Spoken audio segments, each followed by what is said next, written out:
Desk के पीछे बैठे हुए अपने बोरिंग काम के बीच शांग को याद आता है कि उसने पिछले दिन कुछ अजीब देखा था। वह अपने कमरे में था जब अचानक उसके सामने एक स्टेटस विंडो खुल गई। उसका इंटरफेस किसी ऑनलाइन शॉपिंग प्लेटफॉर्म जैसा लग रहा था। उसने स्टोर से कुछ आइटम्स खरीदने की कोशिश की, लेकिन चाहे जितनी बार वह आइटम्स पर दबाता वह उन्हें खरीद नहीं पा रहा था। उसे शक होता है कि शायद उसके पास कॉइन्स नहीं है, क्योंकि उसके अकाउंट बैलेंस में 0 कॉइन्स दिखा रहा था। और भी हैरान करने वाली बात यह थी कि वह स्टेटस विंडो बिल्कुल वैसी ही लग रही थी जैसी वह अपोकलिप्स स्टोरीज में देखता है। वह इस अजीब अनुभव को याद कर ही रहा था कि तभी उसका मैनेजर कमरे में घुस आता है। शांग का मैनेजर उस पर चिल्लाता है, उसे डांटते हुए पूछता है कि पिछले हफ्ते दिया हुआ टास्क कहाँ है। शांग डांट खाते हुए भी खुद को शांत रखने की कोशिश करता है ताकि गुस्से में फट न पड़े। उसे पता है कि उसका मैनेजर इसलिए चिढ़ा हुआ है क्योंकि उसे 2 बार प्रमोशन नहीं मिला, लेकिन ये उसकी खुद की गलती थी। माहौल और बिगड़ने ही वाला था कि तभी एक कोवर्कर मैनेजर को बुला लेता है। मैनेजर वैसे भी परवर्टेड आदमी था, इसलिए शांग को नजरअंदाज कर सीधा शियोना की तरफ भाग जाता है। वह कहता है कि शियोना की वजह से वह इस बार शांग को छोड़ रहा है, लेकिन फिर वह शियोना को गलत तरीके से छूने लगता है, जिससे शियोना को धीरे से अपना हाथ पीछे करना पड़ता है। मैनेजर डिनर पर चलने का सुझाव देता है क्योंकि शियोना अच्छे से तैयार दिख रही थी, लेकिन शियोना शांति से मना कर देती है और कहती है कि उसके आज के लिए पहले से प्लान्स हैं। मना सुनकर मैनेजर कमरे से चला जाता है। उसके जाते ही शांग और शियोना दोनों राहत की सांस लेते हैं। शांग उस महिला को धन्यवाद देता है। बाद में शांग छत पर जाकर सिगरेट पीते हुए रिलैक्स करता है। उसे छत पर रहना पसंद है क्योंकि वहां मैनेजर उसे डांट नहीं सकता। शांग अपनी नौकरी से थक चुका था, लेकिन छोड़ भी नहीं सकता क्योंकि नौकरी मिलना बहुत मुश्किल है। इसके अलावा वह कंपनी को एक बड़ी कॉर्पोरेशन मानता है। शियोना ने उसकी मदद की थी, इसलिए वह सोचता है कि उसे बाद में कॉफी पिलाकर धन्यवाद कहेगा। तभी शियोना भी छत पर आ जाती है। शांग हैरान हो जाता है क्योंकि शियोना स्मोकर नहीं थी। शियोना जवाब देती है कि वह मैनेजर से बचने के लिए ऊपर आई है। असल में मैनेजर और लोगों को भी परेशान कर रहा था। शियोना ने यह नोटिस किया और जल्दी ही ऑफिस से निकलकर ऊपर आ गई।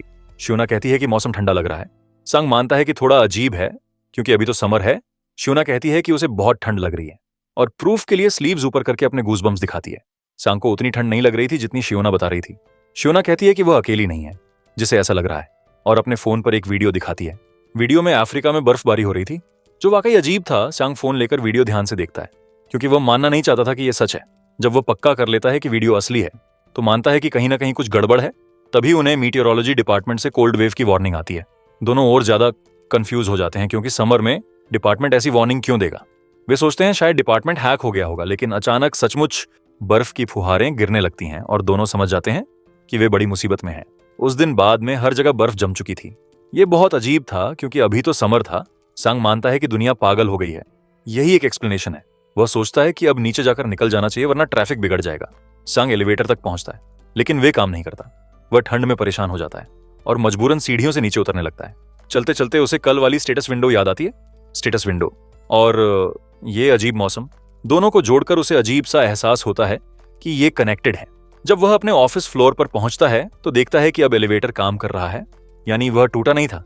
लेकिन वह यह भी नोटिस करता है कि एलिवेटर का दरवाजा बार बार खुल और बंद हो रहा है, जैसे कोई उसे पकड़े खड़ा हो। तभी पूरे बिल्डिंग में ब्लैकआउट हो जाता है। शांग डर जाता है और सोचता है कि बिना सामान पैक किए ही बाहर भाग जाए। अचानक उसे दूर से मेटल स्क्रैपिंग की आवाज सुनाई देती है। वह और डर जाता है, लेकिन फिर भी अपने सामान के लिए ऑफिस में चला जाता है। ऑफिस में पहुंचकर वह देखता है कि कोई नहीं है। उसे लगता है शायद सब उसके छत पर रहने के दौरान निकल गए, लेकिन टेबल्स अभी भी बिखरी हुई थीं, यानी किसी ने अपना सामान पैक नहीं किया था। यह उसकी उलझन और बढ़ा देता है। वह अपना बैकपैक उठा लेता है, लेकिन तभी उसे अपने पीछे एक अजीब शैडो दिखाई देती है। वह तुरंत मीटिंग रूम की तरफ भागता है। वहां उसके पैर के नीचे एक आईडी कार्ड आता है। वह उसे उठाता है और देखता है कि वह खून से सना हुआ है। शांग हैरान रह जाता है। अचानक वह सामने के ऑफिस में कुछ अजीब देखता है। वह विंडो से झांकता है और देखता है कि उसका एक सीओ वर्कर किसी ज़ॉम्बी के हाथों मारा जा रहा है। शांग चौंक जाता है और ज़ॉम्बी का ध्यान उसकी ओर चला जाता है। दोनों की नजरें मिलते ही ज़ॉम्बी उसकी तरफ दौड़ पड़ता है। शांग अब किसी शक में नहीं रहता और जान बचाने के लिए भागता है। ज़ॉम्बी तेजी से उसके पीछे आ रहा था। शांग एक ऑफिस चेयर उठाकर उस पर फेंक देता है। ज़ॉम्बी थोड़ा संभल नहीं पाता और शांग को दरवाजे तक भागने का मौका मिल जाता है। वह दरवाजा बंद कर देता है और ज़ॉम्बी अंदर नहीं आ पाता। दरवाजा बंद होने के बाद ज़ॉम्बी पीछा छोड़ देता है। शान यकीन नहीं कर पा रहा था कि अभी अभी वह मौत के मुंह से बचा है। उसका पूरा शरीर पसीने से भीग चुका था। शांग डर के मारे संतुलन खो देता है और जमीन पर गिर जाता है। बिना किसी के बताए शांग समझ जाता है कि जिसने उसका पीछा किया वह एक ज़ॉम्बी था। तभी वह अपना फोन चेक करता है और देखता है कि उसे सरकार से एक इमरजेंसी मैसेज मिला है। मैसेज में नागरिकों को रेबीज वायरस फैलने की चेतावनी दी गई थी। शॉन इस बकवास को देखकर हैरान हो जाता है। उसे यकीन है कि सरकार बस मजाक कर रही है, क्योंकि जिसने उसका पीछा किया वह इंसान नहीं बल्कि ज़ॉम्बी था। शॉन दूसरे न्यूज चैनल्स देखता है और पाता है कि सब जगह शहर में हो रही अजीब घटनाओं की ही रिपोर्टिंग हो रही है। देश भर में केओस फैल चुका था। सॉन्ग कल देखे स्टेटस विंडो को इन घटनाओं से जोड़ने लगता है। वह इंटरनेट पर सर्च करता है कि क्या किसी और ने भी स्टेटस विंडो देखा था, लेकिन उसका सर्च खाली निकलता है। अचानक कॉन्ग का इंटरनेट ही कट जाता है। इससे वह और डर जाता है, क्योंकि अब वह पूरी तरह दुनिया से कटा हुआ है। स्यांग समझ जाता है कि अब हालात उसके खिलाफ हैं और हालात और बिगड़ जाते हैं। जब उसे ठंड महसूस होने लगती है, उसे लगता है कि शायद वह ज़ॉम्बीज से पहले ही ठंड से मर जाएगा। लेकिन हार मानने को तैयार नहीं स्योंग खड़ा होता है ताकि खुद की मदद कर सके जब तक रेस्क्यू नहीं आता। वह अपना मोबाइल फोन देखता है जो 83% पर था। वह सोचता है कि बैटरी को सही से मैनेज किया तो 3 दिन तक चलेगा। वह फ्लैशलाइट ऑन करता है और सीढ़ियों की तरफ बढ़ता है। वह 7वें माले पर पहुंचता है, जो कंस्ट्रक्शन डिपार्टमेंट का फ्लोर था। चारों ओर नजर दौड़ाकर और किसी को ना देखकर उसे यकीन हो जाता है कि यहां कोई खतरा नहीं है। वह ऑफिस में घुसता है ताकि कुछ कपड़े या खाने का सामान ढूंढ सके। ड्रॉर्स खोलते हुए उसे ऐसे कपड़े मिल जाते हैं जो उसके पहने हुए कपड़ों से बेहतर थे। बैग में स्नैक्स भी भरे हुए थे। यह देखकर उसका चेहरा खुशी से चमक उठता है। बैग में ब्लैंकेट, स्नैक्स और पानी था। उसे यकीन हो जाता है कि यह बैग उसकी जान बचाने वाला है। इसके बाद स्यांग सोचता है कि अब एक वेपन ढूंढना जरूरी है। वह हथियार खोजने लगता है और उसे क्लोजेट में गोल्फ क्लब्स का एक सेट मिल जाता है। वह उनमें से एक क्लब उठा लेता है। रिसोर्सेज जुटाने के बाद वह बैठकर अपनी स्थिति पर सोचने लगता है। उसे लगता है कि क्या यह सामान 3 दिन तक चलेगा। वह उम्मीद करता है कि रेस्क्यू टीम आ जाएगी, लेकिन उसे शक भी है कि रेस्क्यू शायद कभी आए ही ना। स्यांग विंडो के पास जाकर बाहर हालात देखने की कोशिश करता है और उसका दिल दहल जाता है जब वह देखता है कि पूरी सड़क ज़ॉम्बीज से भर चुकी है। ऊपर से खराब मौसम किसी हेलीकॉप्टर को रेस्क्यू करने से रोक देगा। वह डर से बैठ जाता है और सोचता है कि शायद रेस्क्यू टीम हफ्ते भर तक भी ना आए। वह स्टेटस विंडो दोबारा चेक करता है और उसमें विंटर क्लोथ सेल पर देखता है। वह उन्हें भी लेने की कोशिश करता है, लेकिन ले नहीं पाता। कॉइन्स पाने के बारे में सोचते सोचते उसकी आंख लग जाती है और वह पैरों की आहट से जागता है। ज़ांग तुरंत डिफेंसिव हो जाता है, क्योंकि यह ज़ॉम्बी भी हो सकता है। वह गोल्फ क्लब हाथ में ले लेता है और दरवाजे की तरफ घूरता है। दरवाजा खुलता है और जैसे ही वह मारने की सोचता है, उसे एक आदमी की आवाज सुनाई देती है, जो चिल्लाकर उसे रुकने को कहता है। शान हथियार रोक लेता है और देखता है कि वह उसका कोवर्कर जूमन है। भले ही जूमन उसे ऑफिस में इरिटेट करता था, स्यांग उसे चोट नहीं पहुंचाता। दोनों बैठकर बात करते हैं और जूमन उसे अपना अनुभव बताता है। वह ब्रेक रूम में था जब बाहर से दरवाजे पर जोर से धक्का पड़ा। उसने जल्दी से दरवाजा लॉक कर लिया और ज़ॉम्बीज से बच गया। ज़ैंग पूछता है कि फिर वह बाहर कैसे निकला। जूमन कहता है कि उसने दरवाजा धक्का देकर खोला और इमरजेंसी एग्जिट की तरफ भाग गया। स्यांग को उसकी बातें बेकार लगती हैं और वह सोचता है कि जूमन कुछ भी बक रहा है। तभी जूमन स्यांग से पूछता है कि क्या उसके पास खाने को कुछ है। ज़ांग मना कर देता है, क्योंकि वह अपना राशन शेयर नहीं करना चाहता, लेकिन वह उसे पानी देने को तैयार हो जाता है। शन पानी लाने के लिए उठता है, लेकिन जूमन उसका हाथ पकड़ लेता है और पूछता है कि सच में उसके पास खाने को कुछ नहीं है। शैन उसकी हरकत देखकर शॉक्ड हो जाता है, लेकिन फिर भी पानी लेने चला जाता है। पानी भरते हुए वह सोचता है कि जूमन में कुछ गड़बड़ है, क्योंकि वह पसीने से भीगा हुआ था, जबकि बाकी सबको ठंड लग रही थी। ज़ैंग इसे अपने दिमाग का वहम मान लेता है, लेकिन अचानक जूमन पीछे से उस पर हमला कर देता है। स्यांग जोर से धक्का मारकर जूमन को दीवार से टकरा देता है। ज़ैंग डर जाता है, क्योंकि कुछ देर पहले तक जूमन ठीक था, लेकिन स्यांग देर नहीं करता और तुरंत हमला करता है। जूमन अब ज़ॉम्बी बन चुका था। वह गोल्फ क्लब से उसके सिर पर वार करता है, जब तक कि वह पूरी तरह मर न जाए। जूमन को मारने के बाद उसे स्टेटस विंडो से नोटिफिकेशन आता है कि उसे एक कॉइन मिला है। यह देखकर वह चौंक जाता है, लेकिन उसे समझ आ जाता है कि ज़ॉम्बीज को मारकर ही वह कॉइन्स कमा सकता है। हालांकि उसे निराशा होती है कि इतनी जान जोखिम में डालकर भी उसे सिर्फ एक कॉइन मिला। वह जूमन के शरीर के पास जाकर ध्यान से देखता है और नोटिस करता है कि उसकी बांह पर बाइट मार्क था। शंग सांस छोड़ता है, समझते हुए कि यहीं जूमन को काटा गया था। इसके बाद शंग बैठकर एक स्टिक सिग पीता है। उसे एहसास होता है कि अब वह किसी पर भरोसा नहीं कर सकता, सिर्फ इसलिए कि वे ठीक लगते हैं, क्योंकि वे भी ज़ॉम्बी बन सकते हैं और उस पर हमला कर सकते हैं। हालांकि हालात उसके लिए बहुत बुरे लग रहे थे। स्यांग खुश है कि उसके पास सिग्स का पैक है, जिससे वह अपने दुख को भस्म कर सकता है।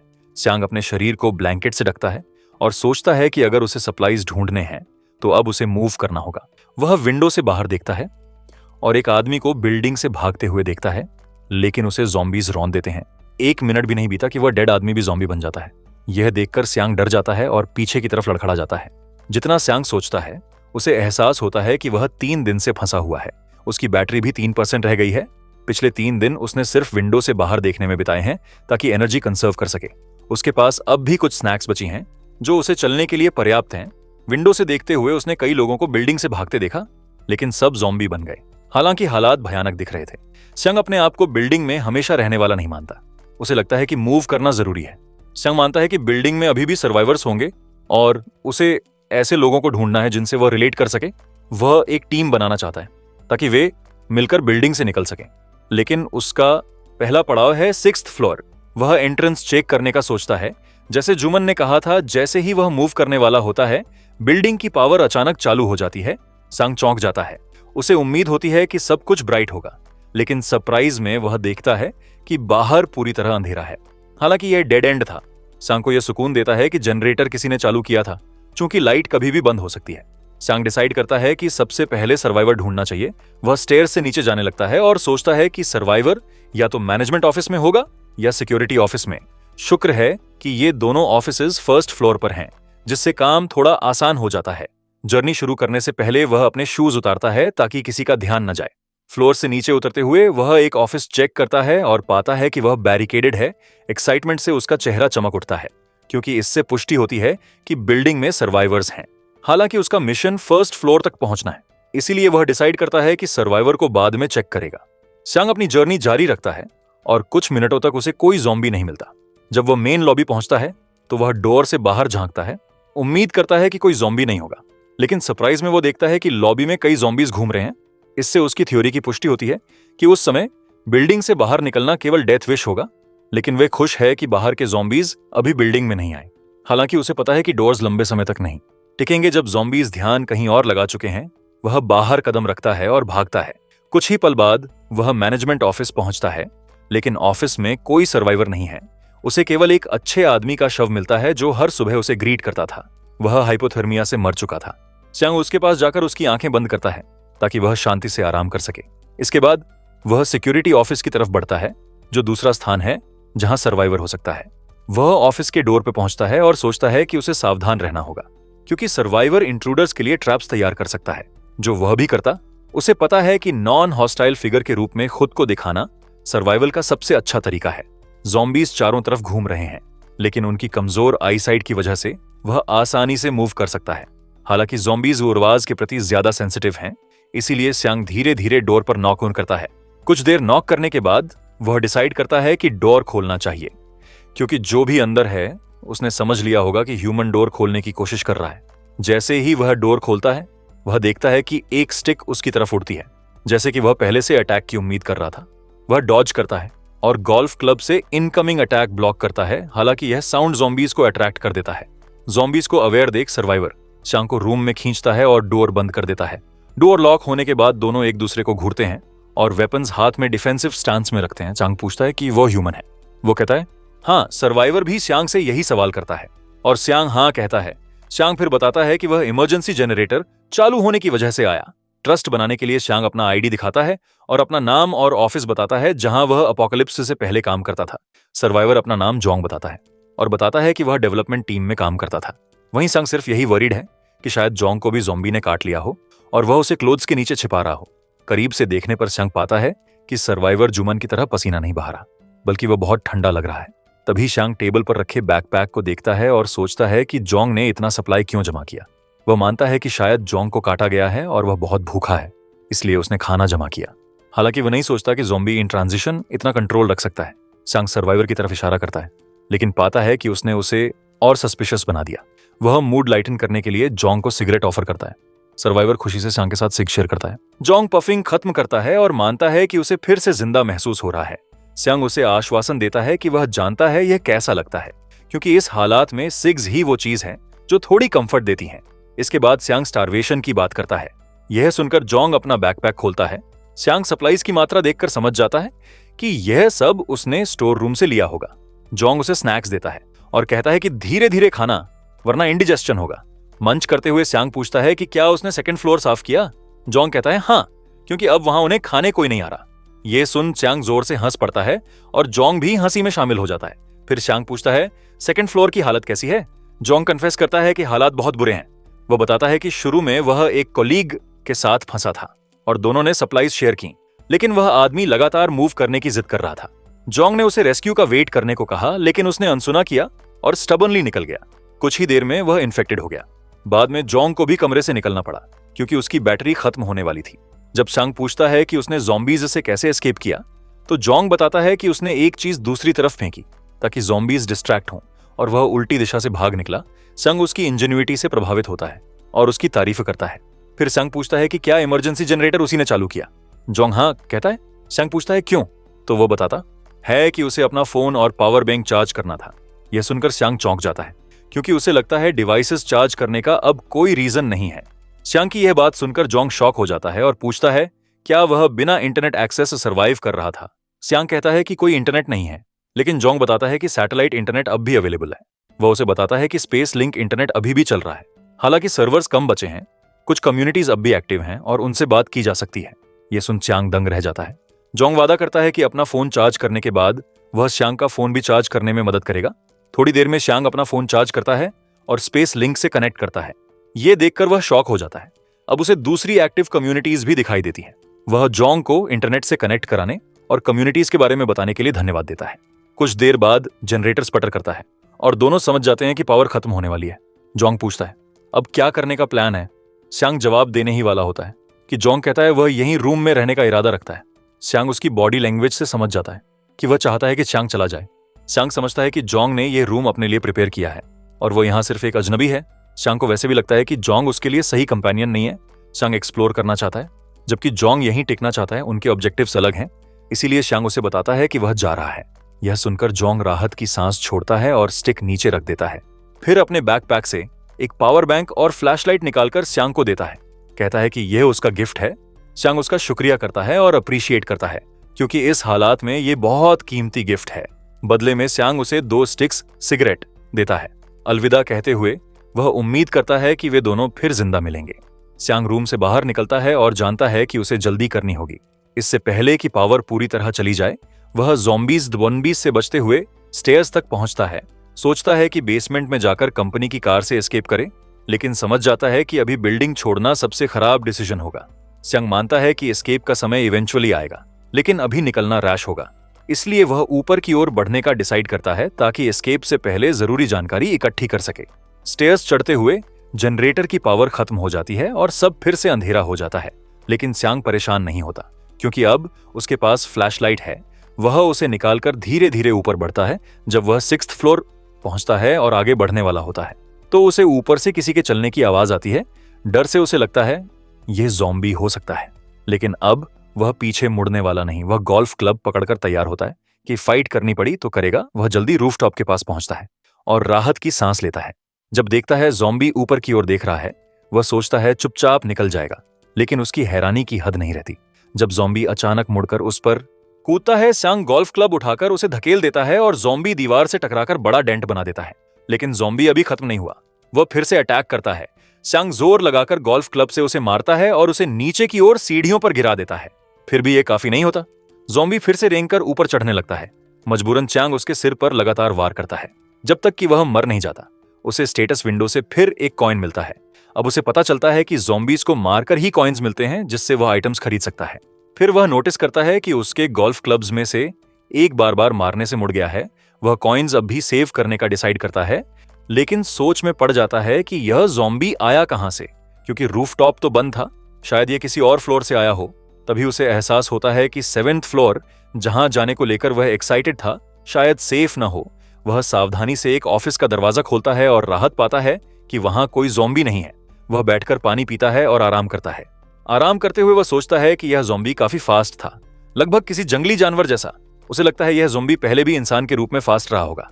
यह सोचकर उसे डर लगता है कि अगर वहां 2 ज़ॉम्बीज होते तो वह अब तक मर चुका होता। श्यांग समझता है कि उसके लिए सबसे अच्छा ऑप्शन यही है कि या तो वो किसी पार्टनर को ढूंढे या फिर खुद को ऐसी पोजीशन में रखे जहां उसे सिर्फ एक ही ज़ॉम्बी से लड़ना पड़े। श्यांग फिर सोचता है कि इंटरनेट चेक किया जाए, हो सकता है वहां ज़ॉम्बीज के बारे में और जानकारी मिले। वो सर्वाइवर गैलरी में लॉगिन करता है और वहां 133 पोस्ट अपलोड हुई हैं। एक यूजर गैंगविन प्रोविंस से मौसम की सख्ती के बारे में लिखता है। वो बताता है कि उसने नल खुला छोड़ा और उसमें से निकला पानी तुरंत जम गया।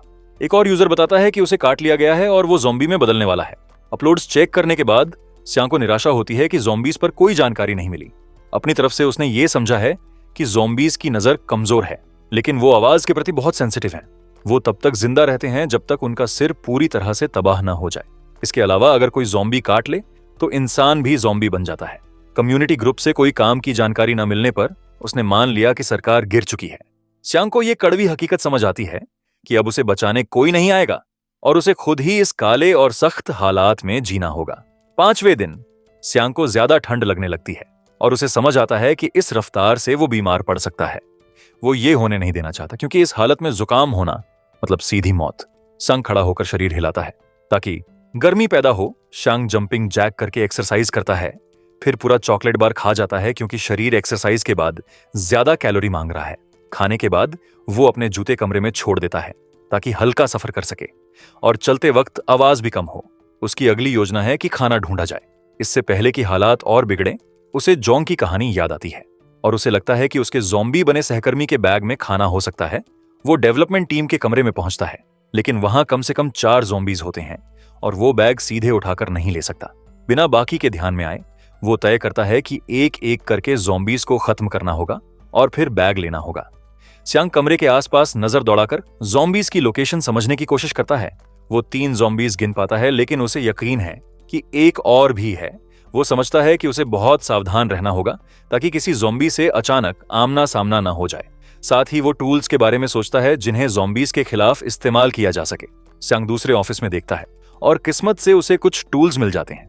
जब उसकी नजर उपकरणों पर पड़ती है तो उसके चेहरे पर खुशी झलक उठती है। तैयारी करने के बाद वो अपनी जगह से उल्टी दिशा में एक चीज फेंकता है। जैसे ही वो चीज गिरती है आवाज होती है और नजदीकी ज़ॉम्बी उस तरफ खिंच जाता है। स्यांग परफेक्ट जगह पर छिपा होता है ताकि घात लगा सके। जैसे ही ज़ॉम्बी शोर की तरफ दौड़ता है, स्यांग गोल्फ क्लब उसके सिर पर मारता है। ज़ॉम्बी जमीन पर गिर पड़ता है और बाकी ज़ॉम्बीज पहुंचने से पहले स्यांग जल्दी से दरवाजा बंद कर देता है, उन्हें बाहर फंसा देता है। स्यांग मुस्कुराता है क्योंकि उसकी योजना सफल हुई और उसे लगता है कि इस तरह वो एक एक करके ज़ॉम्बीज को खत्म कर लेगा। तभी गिरा हुआ ज़ॉम्बी उसके टखने को पकड़ लेता है। स्यांग डर जाता है और मुड़कर देखता है कि ज़ॉम्बी उसे पकड़ रहा है। ज़ॉम्बी मुंह उठाता है, काटने के लिए तैयार। स्यांग घबराता है और उसके मुंह में दबा टॉर्च गिर जाता है, लेकिन वो तुरंत रिएक्ट करता है और दूसरे पैर से ज़ॉम्बी का सिर जमीन पर पटक देता है। जब उसे लगता है कि ज़ॉम्बी अब भी हिल रहा है तो स्यांग सर्वाइवल मोड में चला जाता है और गोल्फकिन क्लब से उसके सिर पर वार करता है। वो बार बार मारता है जब तक पक्का ना हो जाए कि ज़ॉम्बी मर चुका है। स्यांग डर के मारे अपना सिर पकड़ लेता है क्योंकि उसे समझ आता है कि वो लापरवाही की वजह से जान गंवा सकता था। थोड़ा शांत होने के बाद उसे याद आता है कि अब भी 2 ज़ॉम्बीज बचे हैं। वो टॉर्च उठाता है और फिर से मुंह में दबा लेता है। स्यांग सोचता है कि बाकी 2 ज़ॉम्बीज को अभी ही खत्म करना बेहतर है ताकि दूसरे ज़ॉम्बीज का ध्यान यहां ना आए। स्यांग अपनी योजना शुरू करता है। वो टॉर्च की रोशनी एक ज़ॉम्बी की आंख में डालकर उसका ध्यान खींचता है। फिर वो टारगेट चुनता है, वही ज़ॉम्बी जिसके पास बैग है। वो उसकी दिशा में एक चम्मच फेंकता है और बैग वाला ज़ॉम्बी उसकी तरफ दौड़ पड़ता है। जैसे ही ज़ॉम्बी चम्मच उठाता है, स्यांग उस पर घात लगाकर वार करता है और उसका सिर तोड़ देता है। सिस्टम से उसे नोटिफिकेशन मिलता है कि उसने 4 कॉइन हासिल किए हैं। टारगेट को खत्म करने के बाद उसकी सांसें तेज हो जाती हैं। ऊपर से उसका गोल्फ क्लब पूरी तरह टूट चुका है और अब काम का नहीं रहा, लेकिन टारगेट ज़ॉम्बी मर चुका है और स्यांग उसका बैग उतार लेता है। उसकी मुस्कान लौट आती है क्योंकि योजना सफल रही। अब उसके पास हथियार नहीं है तो वो सोचता है कि निकल जाना चाहिए। भारी बैग लेकर स्यांग कमरे से बाहर आ जाता है।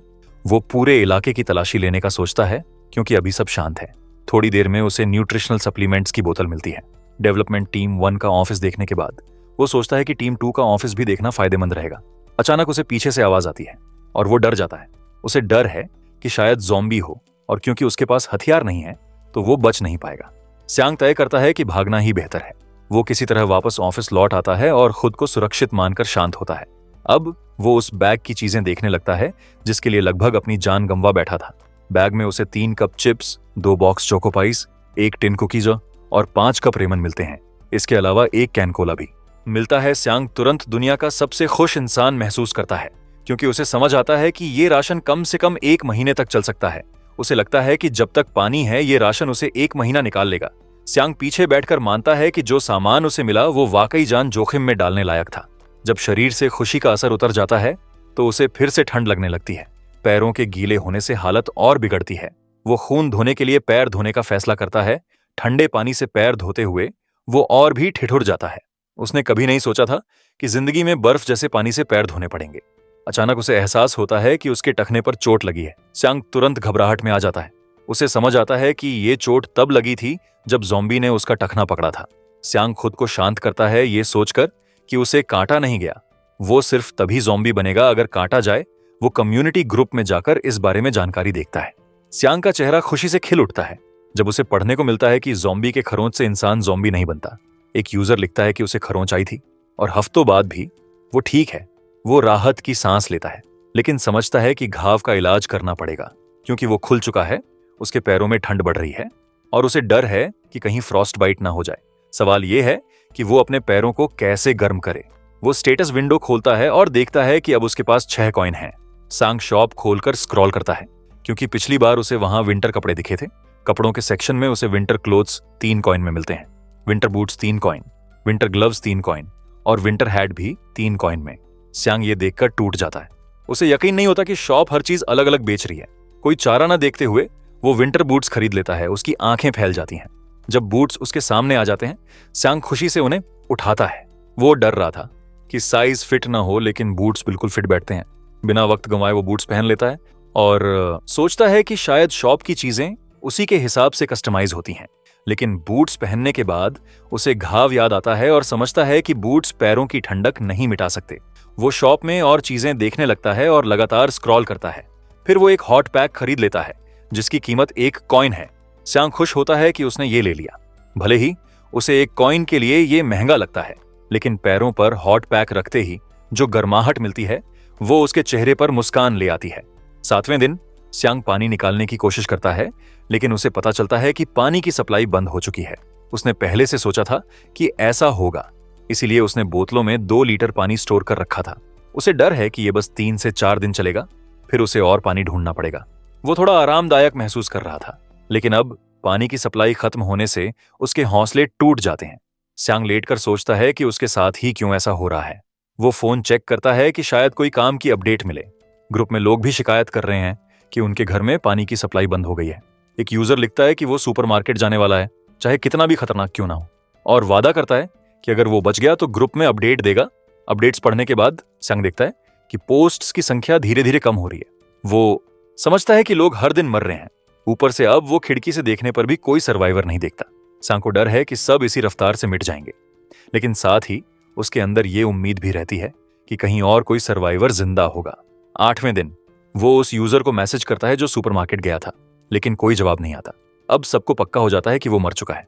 स्यांग पहले आशावादी था, लेकिन अब ये देखकर समझता है कि हालात उसकी सोच से कहीं ज्यादा मुश्किल हैं। उसके पास अब भी पानी और खाना है, लेकिन वो खुद को कड़वी सच्चाई बताता है कि वो इमारत में बैठे रहकर ज्यादा दिन नहीं निकाल सकता। उसे एक सर्वाइवर ढूंढना होगा और उसे अपना साथी बनाना होगा, क्योंकि बाहर अकेले जिंदा रहना और भी कठिन होगा। लेकिन समस्या ये है कि उसके पास अब हथियार नहीं है और घूमने के लिए हथियार चाहिए। अपनी सप्लाई में खोजकर उसे एक और गोल्फ क्लब मिलता है जो अभी काम का है। उसने उम्मीद की थी कि गोल्फ क्लब ज्यादा दिन चलेंगे, लेकिन वो निराश होता है। 3-4 ज़ॉम्बीज मारने के बाद ही वो टूट जाते हैं। वो शॉप चेक करता है और देखता है कि वहां एक हथौड़ा है जो खास ज़ॉम्बीज मारने के लिए डिजाइन किया गया है, लेकिन उसकी कीमत 5 कॉइन है, जबकि स्यांग के पास सिर्फ 2 कॉइन बचे हैं। हथौड़ा कितना भी अच्छा क्यों ना लगे, उसे लगता है कि विंटर कपड़े लेना हथियार लेने से बेहतर होगा। स्यांग ऑफिस से बाहर निकलता है और दूसरे फ्लोर चेक करने लगता है। एक ऑफिस में पहुंचकर उसे हर जगह खून के धब्बे दिखते हैं। खून की गंध से उसे यकीन होता है कि यहाँ ज़ॉम्बीज हैं, लेकिन आसपास कहीं भी उनकी लाश नहीं दिखती। वो सोचने लगता है कि यहाँ क्या हुआ होगा। तभी उसकी नजर एक बंद दरवाजे पर पड़ती है। वो खोलने की कोशिश करता है, लेकिन खुलता नहीं। उसे लगता है कि शायद अंदर कोई छिपा हो, लेकिन दूसरी तरफ से कोई आवाज नहीं आती। तो वो गोल्फ क्लब से दरवाजा तोड़ देता है और अंदर घुस जाता है। अंदर का नजारा देखकर वो हैरान रह जाता है। कमरे में कम से कम 10 ज़ॉम्बीज की लाशें पड़ी हैं। स्यांग दंग रह जाता है कि आखिर इन्हें किसने मारा होगा। क्या उनकी कंपनी में कोई इतना ताकतवर है? वो जल्दी समझ जाता है कि अगर ऐसा कोई इंसान है तो उसे अपना साथी बनाना उसके लिए बहुत मददगार होगा। वो कमरे की तलाशी लेता है, लेकिन कुछ काम की चीज नहीं मिलती। उसे ये भी दिखता है कि बाकी ऑफिस भी पहले ही खोजे जा चुके हैं, मतलब पूरा इलाका साफ किया जा चुका है।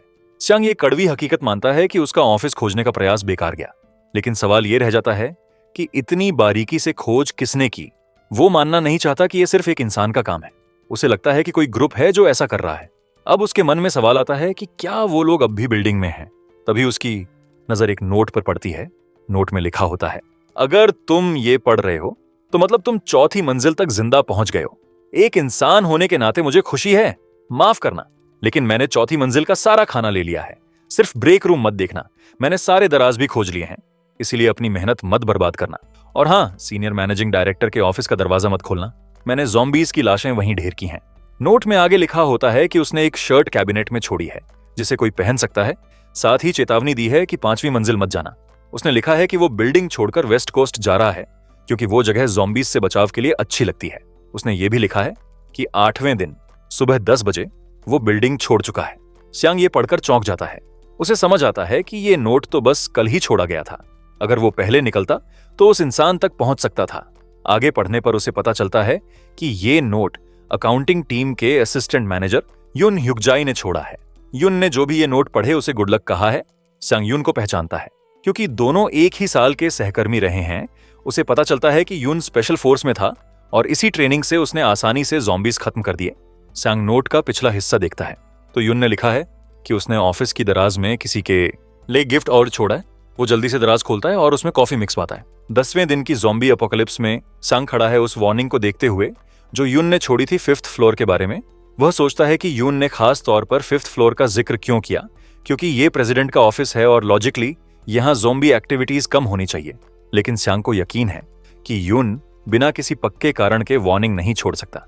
फिर श्यांग को एहसास होता है कि उसने कल से किसी भी सर्वाइवर को नहीं देखा। उसे पता है कि किसी एलाई से मिलने की उसकी चांसेस दिन ब दिन घट रही हैं। वह तय करता है कि अब किसी भी सर्वाइवर को मिस नहीं करेगा जैसे कल किया था। वह सोचता है कि कितने फ्लोर्स उसे चेक करने होंगे ताकि किसी सर्वाइवर को पा सके। तभी वह देखता है कि सामने वाली बिल्डिंग से एक लाइट उस पर पड़ रही है। श्यांग हैरान हो जाता है जब उसे एहसास होता है कि कोई उसे सिग्नल देने की कोशिश कर रहा है। वह विंडो के पास खड़ा होकर आश्चर्य से उस लाइट की डायरेक्शन में देखने लगता है। सामने वाला इंसान उसके लिए एक नोट उठाकर खड़ा करता है, लेकिन डिस्टेंस की वजह से वह उसमें लिखा कुछ भी नहीं देख पाता। अचानक उसे ख्याल आता है कि वह फोन कैमरा का इस्तेमाल कर सकता है। वह कैमरा से जूम करता है और सामने वाला व्यक्ति उसे बताता है कि 6th और 7th फ्लोर पर लोग हैं। वहां 2 और लोग भी हैं और वे जानना चाहते हैं कि क्या श्यांग टीम अप करना चाहता है। श्यांग का चेहरा एक्साइटमेंट से चमक उठता है क्योंकि आखिरकार उसे सर्वाइवर्स मिल गए हैं। वह तय करता है कि पहले 6th फ्लोर वाले को चेक करेगा और फिर प्लान बनाएगा कि दूसरी बिल्डिंग तक कैसे पहुंचना है। वह 6th फ्लोर पहुंचता है और हैरान होता है कि एंट्रेंस ब्लॉक नहीं है। वह दरवाजे की ओर बढ़ता है और जोर से कहता है कि वह हॉस्टाइल नहीं है। अचानक पीछे से एक ज़ॉम्बी उस पर हमला करने आता है, लेकिन श्यांग सही समय पर पीछे मुड़ जाता है। वह अपने गोल्फ क्लब से ज़ॉम्बी का हमला रोकता है। ज़ॉम्बी उसे जमीन पर गिरा देता है, लेकिन श्यांग हार नहीं मानता और अपने पैर से उसे धक्का देता है। पूरी ताकत से वह ज़ॉम्बी को बैलेंस से गिरा देता है और तुरंत अटैक करता है। वह बार बार गोल्फ क्लब को ज़ॉम्बी के सिर पर मारता है और आखिरकार उसका सिर पूरी तरह कुचल देता है। ज़ॉम्बी को मारने के बाद उसे नोटिफिकेशन मिलता है कि उसने एक और कॉइन अर्न किया है। वह फ्लोर के अंदर और आगे बढ़ता है ताकि सर्वाइवर को ढूंढ सके। उसे लगने लगता है कि शायद सामने वाले बिल्डिंग वाला झूठ बोल रहा था। तभी उसे पीछे से आवाज़ें सुनाई देती है और तुरंत समझ जाता है कि यहाँ वाकई कोई सर्वाइवर है। वह उस दरवाजे के पास जाता है जहां से आवाज आई थी और कहता है कि वह नुकसान पहुंचाने नहीं आया, वो बस टीम अप करना चाहता है। वह अपना डिपार्टमेंट भी बताता है जहां वो काम करता था सब बिखरने से पहले। जब दरवाजा नहीं खुलता तो सांग दरवाजा तोड़ने का सोचता है, लेकिन तभी उसे अंदर से आवाज आती है कि क्या वही बाहर खड़ा है।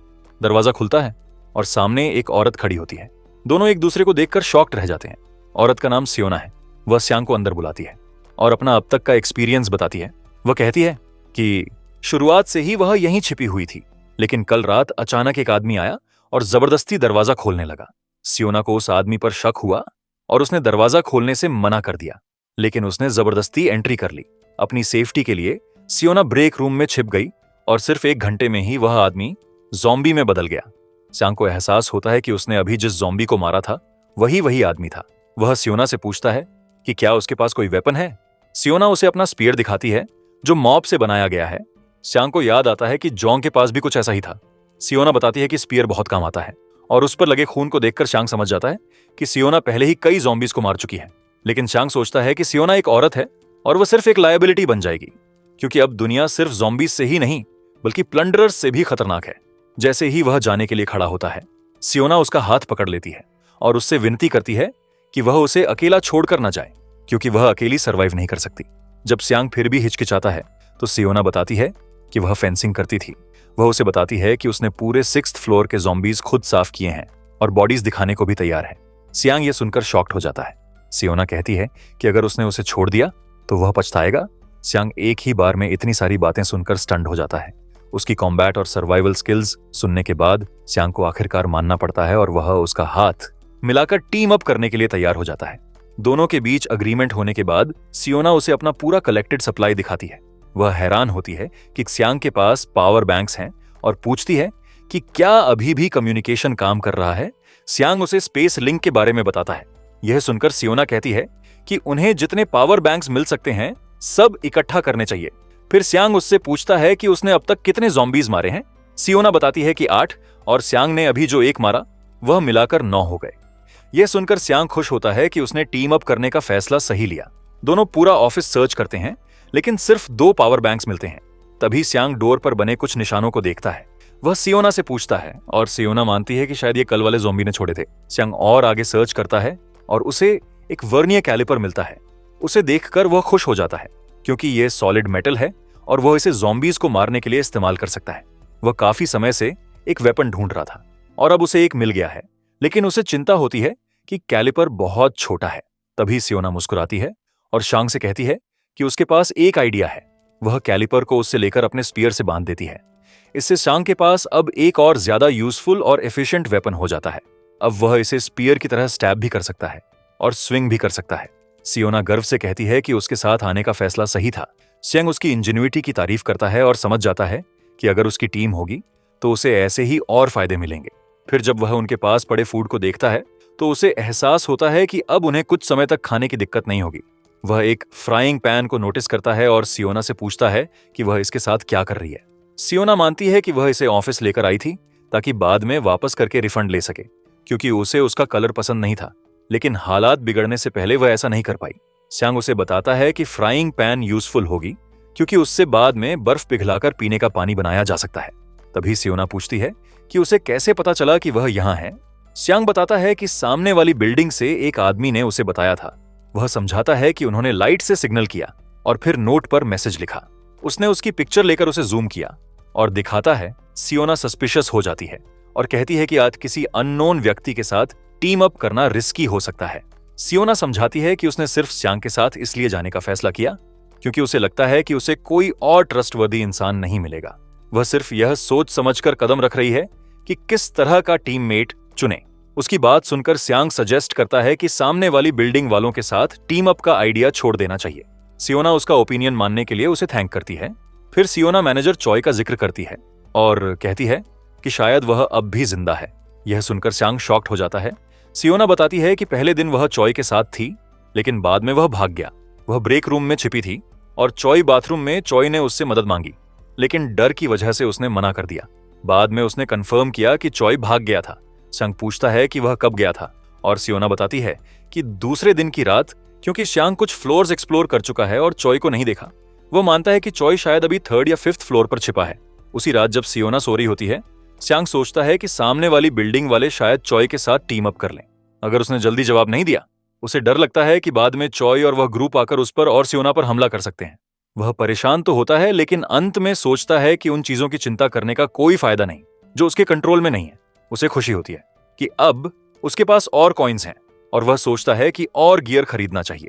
वह वार्म हैट खरीदने पर विचार करता है ताकि ठंड से बच सके, लेकिन फिर सोचता है कि सियोना के लिए वार्म बूट्स खरीदना बेहतर होगा क्योंकि उसे भी जरूरत है। सियांग जानता है कि अगर सियोना के पैरों में फ्रॉस्ट बाइट हो गया तो वह बर्डन बन जाएगी। सबसे लॉजिकल ऑप्शन वार्म बूट्स खरीदना है, लेकिन वह अब भी डिसाइड नहीं कर पाता क्योंकि अभी उन्हें मूव करने की कोई जल्दी नहीं है। वह सोचता है कि सो जाए और सुबह फैसला करेगा। अगली सुबह उठकर वह देखता है कि सियोना अपने फोन को देख रही है। वह पूछता है कि उसमें कितनी बैटरी बची है। सियोना बताती है कि सिर्फ 20% बची है, जबकि उन्होंने पावर बैंक से चार्ज किया था। तभी सियोना बताती है कि रूफ पर एक सोलर जनरेटर है और सियांग से पूछती है कि क्या उसने कभी चेक किया। सियांग हैरान हो जाता है क्योंकि उसे तो पता ही नहीं था कि ऐसा कुछ है। सियोना बताती है कि वह इस प्रोजेक्ट की इंचार्ज थी, हालांकि यह प्रोजेक्ट सिर्फ छोटे बिजनेस को सपोर्ट करने के लिए था। वह समझाती है कि सोलर रूफ पर इंस्टॉल किया गया था, लेकिन प्रोजेक्ट को उस फ्लॉ की वजह से रोक दिया गया जो बाद में सामने आया। श्यांग क्यूरियोसिटी से पूछता है कि फ्लॉ क्या था, लेकिन सियोना कहती है कि उसे एग्जैक्ट पता नहीं, बस इतना कि वह सेफ्टी इशू नहीं था। फिर श्यांग पूछता है कि क्या उसे इसे ऑपरेट करना आता है। सियोना कहती है हाँ, क्योंकि वह इंचार्ज थी। श्यांग एक्साइटेड होकर सजेस्ट करता है कि दोनों रूफ पर जाकर इसे चेक करें। दोनों तुरंत रूफ की ओर निकलते हैं। ठंड की वजह से डोर खोलने में दिक्कत होती है, लेकिन आखिरकार वह खुल जाता है। वहां उन्हें सोलर पैनल्स लेज के ऊपर लगे हुए मिलते हैं। वहां एक लैडर है, लेकिन वह नीचे नहीं आती। सियोना सजेस्ट करती है कि वह ऊपर चढ़ेगी। वह श्यांग से कहती है कि अपने हाथ से उसे लिफ्ट दे। वह जंप करती है और लेज पकड़कर ऊपर चढ़ जाती है। श्यांग उसकी एथलेटिक बॉडी देखकर इंप्रेस्ड हो जाता है और उसे याद आता है कि सियोना एक एथलीट है, इसीलिए उसकी मूवमेंट्स इतनी हल्की हैं। सियोना पैनल्स तक पहुंच जाती है क्योंकि वे बहुत बड़े नहीं हैं। वह उन्हें खोलकर एक एक करके नीचे श्यांग को देने लगती है। श्यांग उन्हें संभालकर पकड़ता है, पहले पैनल फिर दूसरा। इसी तरह सब 4 पैनल्स वह नीचे उतार देती है। थोड़ी देर बाद दोनों पैनल्स को उठाकर बिल्डिंग के अंदर ले आते हैं और उन्हें विंडो के पास रख देते हैं जहां धूप आना सकती है। सियोना इंस्टॉलेशन सेट करती है और कहती है कि अब यह रेडी है। हालांकि इसे बाहर होना चाहिए था, लेकिन बर्फ की वजह से वे ऐसा नहीं कर सकते। श्यांग पूछता है कि क्या यह सेटअप एफिशिएंट होगा। सियोना बताती है कि अगर धूप तेज रही तो यह फोन को 50% तक चार्ज कर सकता है, लेकिन फिलहाल धूप बहुत कम है, इसीलिए वेट करना होगा। अगली सुबह जब वे उठते हैं तो देखते हैं कि फोन जिसे उन्होंने कल से प्लग करके रखा था अभी सिर्फ 9% तक ही चार्ज हुआ है। और सबसे बुरी बात यह है कि उस पर रिमेनिंग टाइम दिखा रहा है 12 दिन 6 घंटे और 7 मिनट। श्यांग ये देखकर हॉरर में पड़ जाता है कि एक दिन में सिर्फ 8% चार्ज हुआ। सियोना डिसअपॉइंटमेंट में पड़ जाती है कि इतना सब करने के बाद भी सोलर जनरेटर से कुछ फायदा नहीं हुआ। श्यांग भी डिसअपॉइंटेड होता है, लेकिन वह सियोना को समझाता है कि फिलहाल धूप ही नहीं है।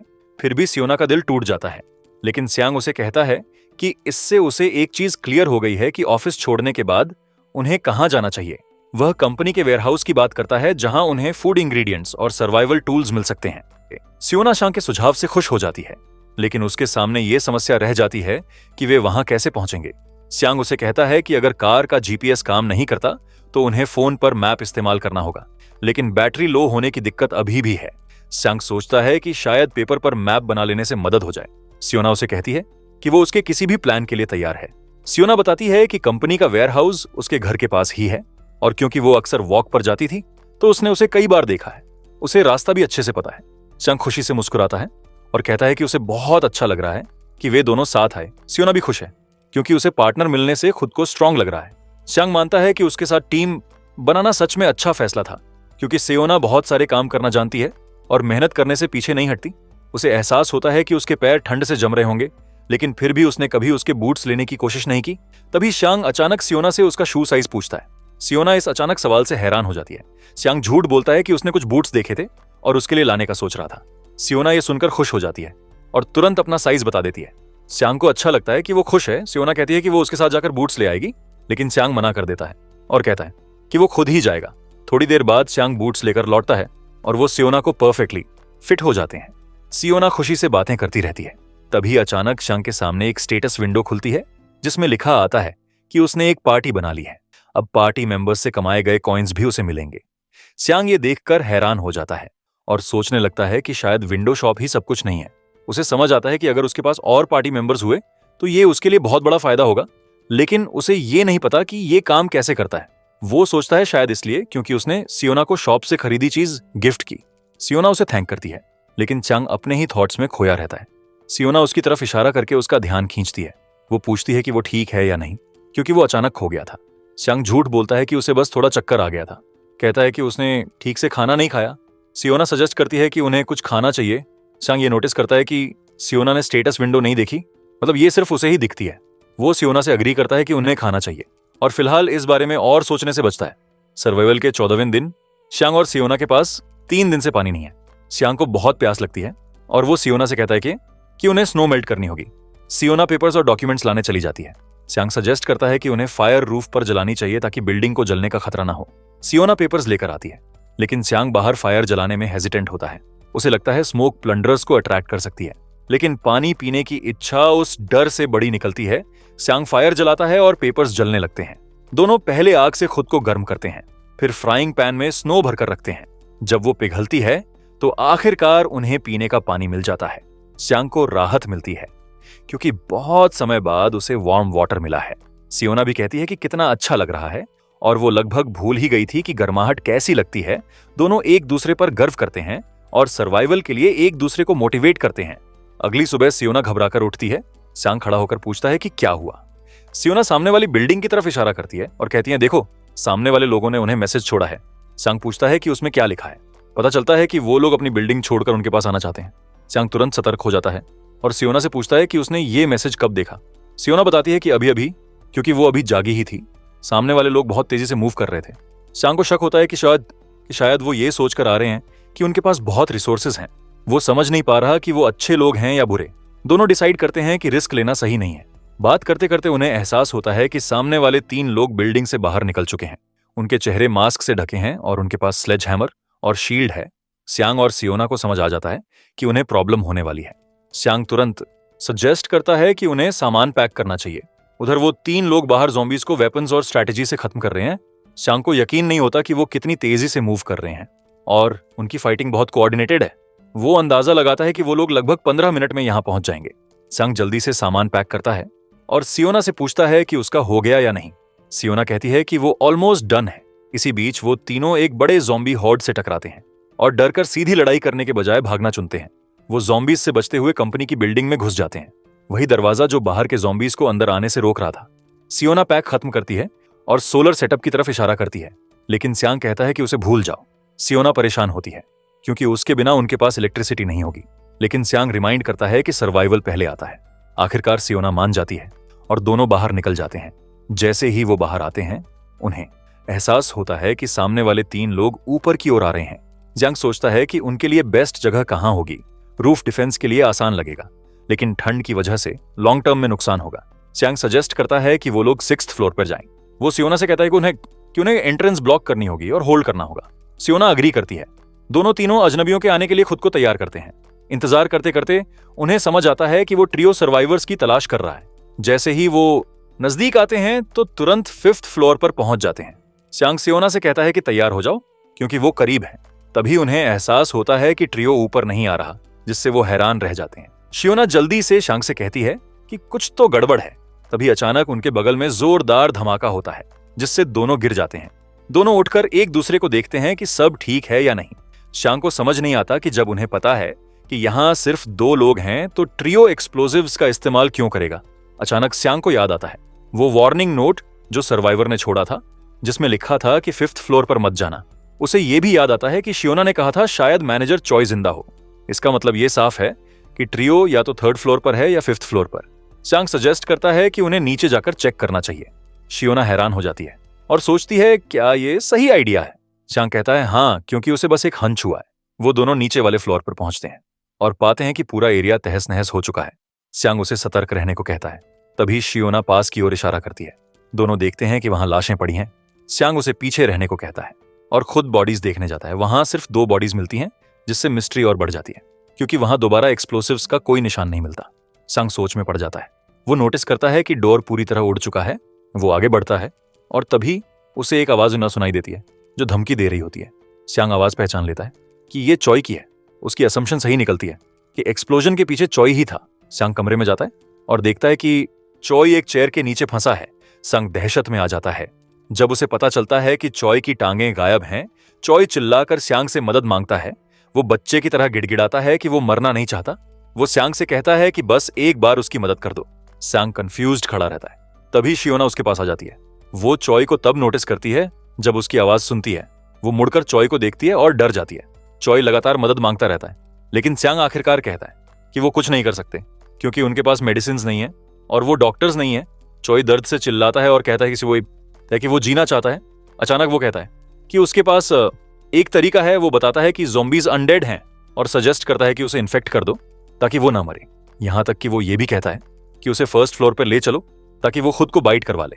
सांग उसके पास जाकर कहता है कि वो इनमें से कुछ भी नहीं कर सकते। ये सुनकर चॉय गुस्से में आ जाता है। वो चिल्लाता है कि उसने लूटर्स को ऊपर आने से रोका और अब ये लोग उसकी मदद नहीं कर रहे। वो बकवास करता रहता है और कहता है कि सांग और सियोना अफेयर में हैं और इसीलिए उसे नहीं बचाना चाहते ताकि दोनों साथ भाग सकें।